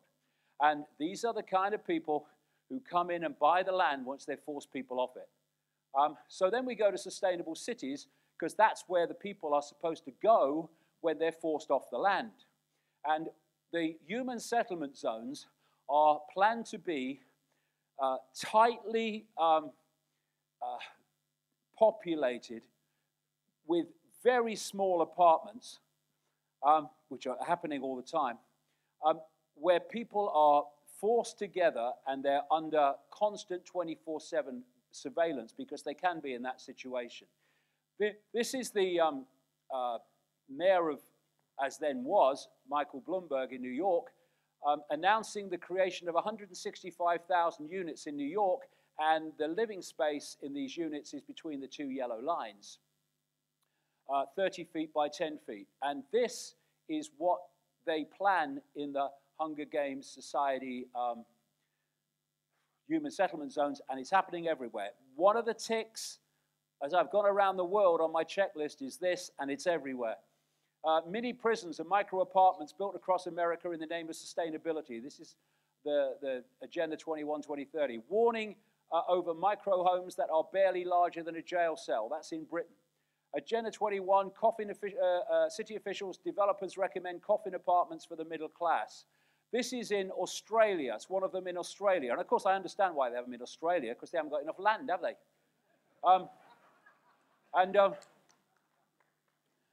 This is New Zealand, just the width of a guy. And this is a UN New Urban Agenda meeting in 2016 in Quito, Ecuador, where they were discussing this very plan. And this is a very good depiction by an American artist called David Dees of what the human settlement zones are supposed to be like under total surveillance. And this is what Richard Day said in 1969.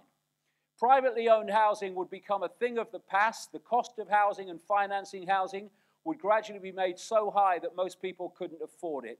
Young people would be more and more becoming renters, particularly in apartments and condominiums.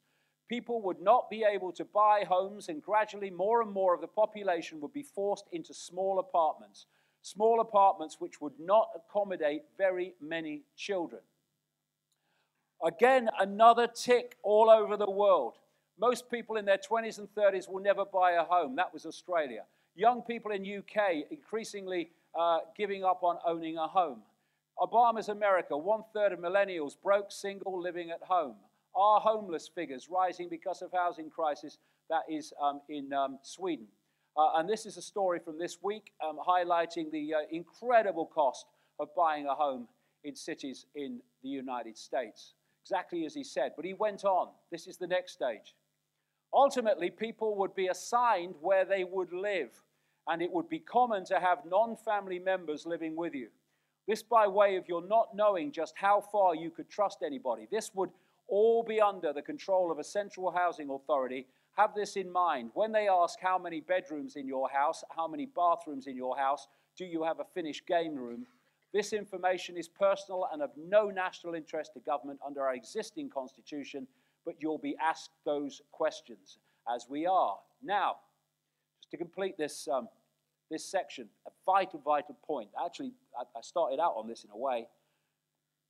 If you are going to, A, bring this in without people realizing where the steps are planned to go until it's too late, you have to silence the information so it doesn't get to the people. That's what this silence David Icke and ban his meetings is really all about. It's nothing about what they say it is. It's about stopping this information coming to light. And secondly, if your battleground is the human perceptional state, human perception, we get our perceptions from information received. It might be a personal experience, it might be the evening news, but it's information received. If you are wanting to control their perceptions, you have to control the information received. And this is why this massive war on freedom of speech in every area you look is happening to control the information so that you control the perception. Silencing the population, how do we get there? This is massively important. Control perception, you control behavior. Freedom of speech is the new evil. This is where it's being demonized. Freedom of speech is being demonized. Wherever you look, and it's all been long planned, whether it's countries, Facebook, corporations, YouTube, Google, they're all terrified of the truth. Serving the hidden hand. All these major information corporations that control the internet and the communication of information on the internet, they're all controlled by the same web and all working to the same agenda. And Google now openly admitting that it is suppressing information that it doesn't consider to be what we would call mainstream. Bookmark this over 400 links Google doesn't want you to visit. They're suppressing and oppressing your ability to see alternative information, which you can't divorce from trying to close my meetings down with these ultra-Zionist hate groups that don't answer to Jewish people at all. They don't give a shit about Jewish people. They answer to this web. Just an excuse. Pay to play. Facebook rolls out nightmare scenario. They're introducing a situation at Facebook which is going to dramatically reduce the profile and the ability to communicate on Facebook of people who aren't of the system. Big Brother here. Twitter will monitor users' behavior. This is a story from this week. They're saying that to accept you as someone that can post information on Twitter, then they're actually going to look at your statements and what you say in other areas of the internet and your life as part of that analysis. If someone said that 5 years ago, they'd say, "Oh, you're joking, man." They'd never do that.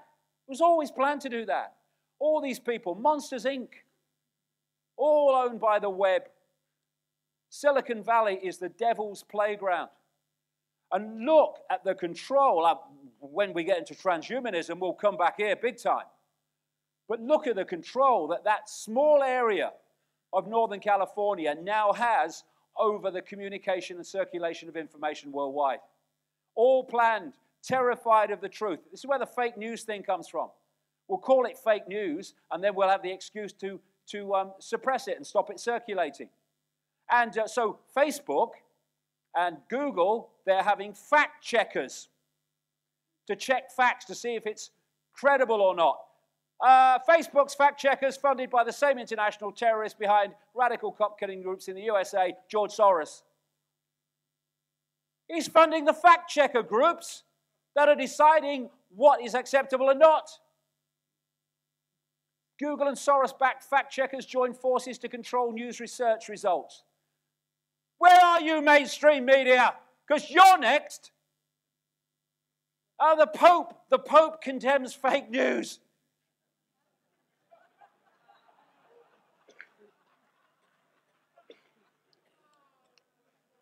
What about that walking on water deal? It was the Russians.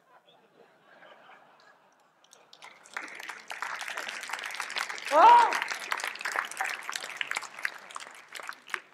Definition of fake news, telling you what the system does not want you to hear. Real fake news, been going on for decades. And here we have Bezos and Amazon. He does a $600 million deal contract with the CIA. He's done another one since. And he owns the Washington Post, which reports on the CIA. What could possibly go wrong? Now, don't stop me. Political correctness. Again, another tick all over the world. Silence each other so we don't have to. That is political correctness. Political correctness does not legislate tolerance. It only organizes hatred, which is what it is. Why is it that people who say we're anti-hate always scream with hatred on their face? It's a kind of strange thing, but it's what happens. Antifa, we're anti-hate. We're anti-violence. No, we're not anti-violence. We are violent. That's right. Oh, sorry, I got that wrong. Yeah. Okay. And who funds you? Oh, George Soros.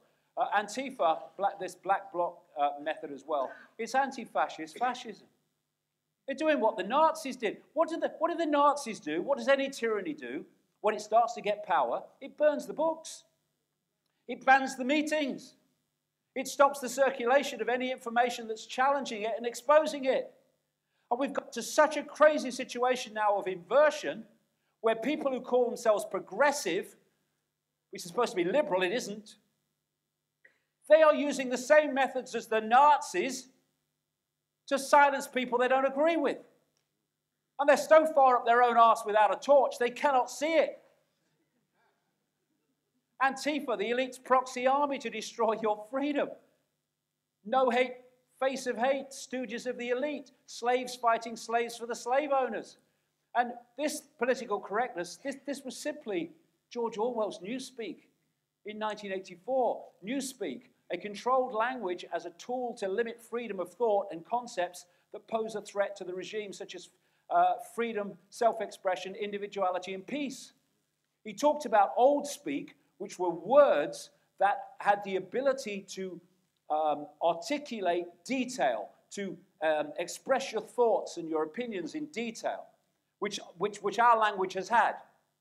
And he talked about Newspeak being replaced by Big Brother, Old Speak being replaced by Brother with Newspeak, which were words that said nothing, that could not express detail. So you couldn't express your opinion in detail. The words didn't exist. And as we think in words as well, you couldn't even think in detail. And that is what is happening with the old language, Old Speak, being replaced by the language of political correctness, which is nothing more than Newspeak. And he wasn't coming from his imagination. That's why he's been so accurate. This is political correctness. That's what it's really about. Silencing the population. And you can't divorce political correctness from, again, trying to ban my meetings. It's all the same web with all the same agenda. In the 1960s, I remember students going on marches for freedom of speech. Now they go on marches against it. It's unbelievable. And what is happening is they are, if you look at what's happening in America, they are connecting in the public mind, because connecting concepts to create a perception of those concepts is very, very powerful. They are connecting in the public mind the far right, white supremacists with freedom of speech. They're connecting the two phrases. So you talk about freedom of speech. Oh, you're one of them white supremacists then. This is how it works. And it is working with many people. Progressives, the new tyranny, the new censors, the new big brother. And like I say, progressives, it's a tyranny. And it's not liberal. This is a definition of progressive. Favoring or advocating progress, change, improvement, or reform, as opposed to wishing to maintain things as they are, especially in political matters. Adolf Hitler could have said that that was a definition of what he was doing. A liberal, which I would say defines my personal view of the world, not politically liberal, the definition of liberal, is very different.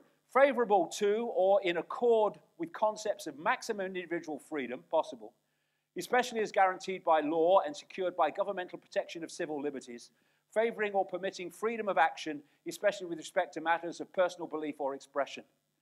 And the progressives are seeking to destroy everything that comes under that definition, the inverted world we live in. And we're having created, people call them snowflakes, I call it generation jelly. And I've got great respect for young people who've come through this massive mind program. This is the most perceptually attacked and assaulted generation certainly in modern history en masse. And to come through that and to come through this shite and still be able to think for yourself and see through it, it's a very, very, it just shows the power of consciousness over program. But so many are falling for this program where you can't do anything. You have to have a safe space. No one can have an opinion around you that's different to yours. And when you get people into that mode where they're frightened of their own shadow and terrified of another opinion, they give their power away to those they think will protect them, which is what this mind game is all about. They talk about safe spaces. No one can say anything I don't agree with in this safe space. Deplatforming people, absolutely off the pages of Orwell, where they ban speakers in universities who say things that are different to the accepted norm. And it's incredible. The juvenile, childlike nature of so many university campuses and colleges around the world. And this is the generation that will be in the institutions very soon. And that's why they're developing them. Look at this one. Mini police state, students' union employs safe space marshals to control debates. You're having a debate. No, you can't say that. This is where we are now, and it's happening so fast. These are some generation jelly who said they were literally traumatized by seeing Trump 2016 written in chalk on the pavement. In universities, they're having these things called trigger warnings, where they're warning you that something's going to be said that might upset you. They're having trigger warnings at this Scottish university in the theological course that the crucifixion's coming up. But it might upset you. Well, I would have thought you'd have heard of it before if you were having a theological course. I would have thought so. Morning, Vicar. That was a nice sermon. But you stopped just before the crucifixion. Oh, crucifixion? Oh, no, there was a trigger warning. Don't know anything about it. Well, this is a good one. When I was in Australia, I saw this. Political correctness goes beyond insane at the public school that just banned applause. A public school in Sydney has banned applause and cheering in order to avoid offending people who are sensitive to noise. Instead of clapping and cheering, it will now be acceptable.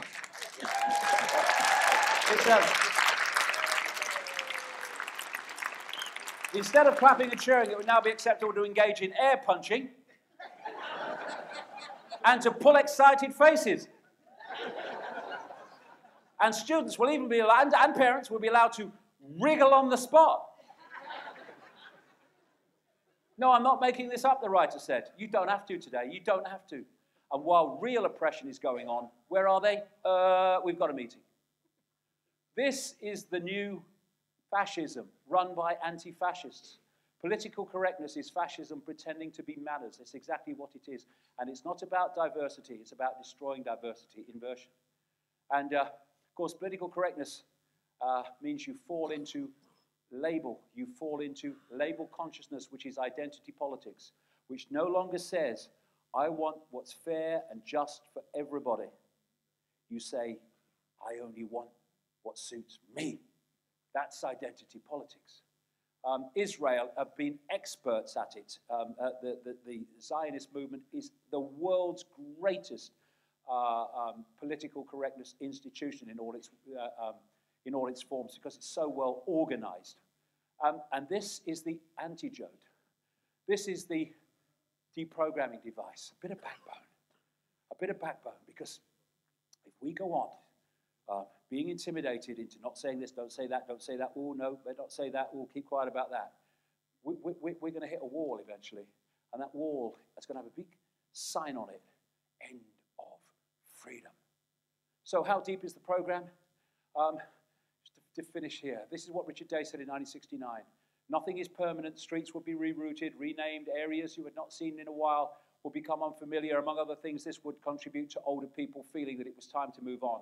They feel they couldn't even keep up with the changes in the areas they were once familiar. And he talked about the bringing in of the demise pill, that where you get to a certain age, you have a nice party with your children, then you take the demise pill at a certain age. That's what he's talking about. And the stepping stone to that, the ability to take people's lives before they would naturally end. I can quite understand why people would want to leave this world if they're in pain and all these other things. But we've got to get to connect the dots. And this is a slippery slope to the demise pill. That's what it's all about. That's why they are desperate to get rid of old people once they can no longer serve the system. Buildings would be allowed to stand empty and deteriorate, and streets would be allowed to deteriorate in certain localities. The purpose of this was to provide the jungle, the depressed atmosphere for the unfit.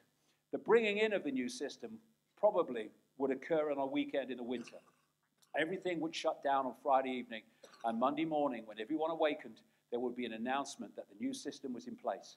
During the process in getting the United States ready for these changes, everybody would be busier with less leisure time and less opportunity to really look about and see what was going on around them. And as this guy said, if you wish to get out of prison, the first thing you must realize or do is realize you are in prison. That's the key. If you think you're free, you can't escape because you think there's nothing to escape from. There is. If you don't change direction, you may end up where you are heading. And at the moment, we are heading into a fascist, centralized global tyranny of almost unimaginable proportions based on connecting the human mind to technology. But we don't have to go there. There's 7.5 billion being manipulated. The ones doing the manipulation in full knowledge are absolutely tiny by comparison. So that's one step in the rabbit hole. When we've had lunch for an hour, and I'll be back sharp on an hour, I've got so much to get through today, then we're going to go into the next step of the rabbit hole. Reality is an illusion, and from that, everything opens up. Thank you. I hope you enjoy that. Thank you very much. Thank you.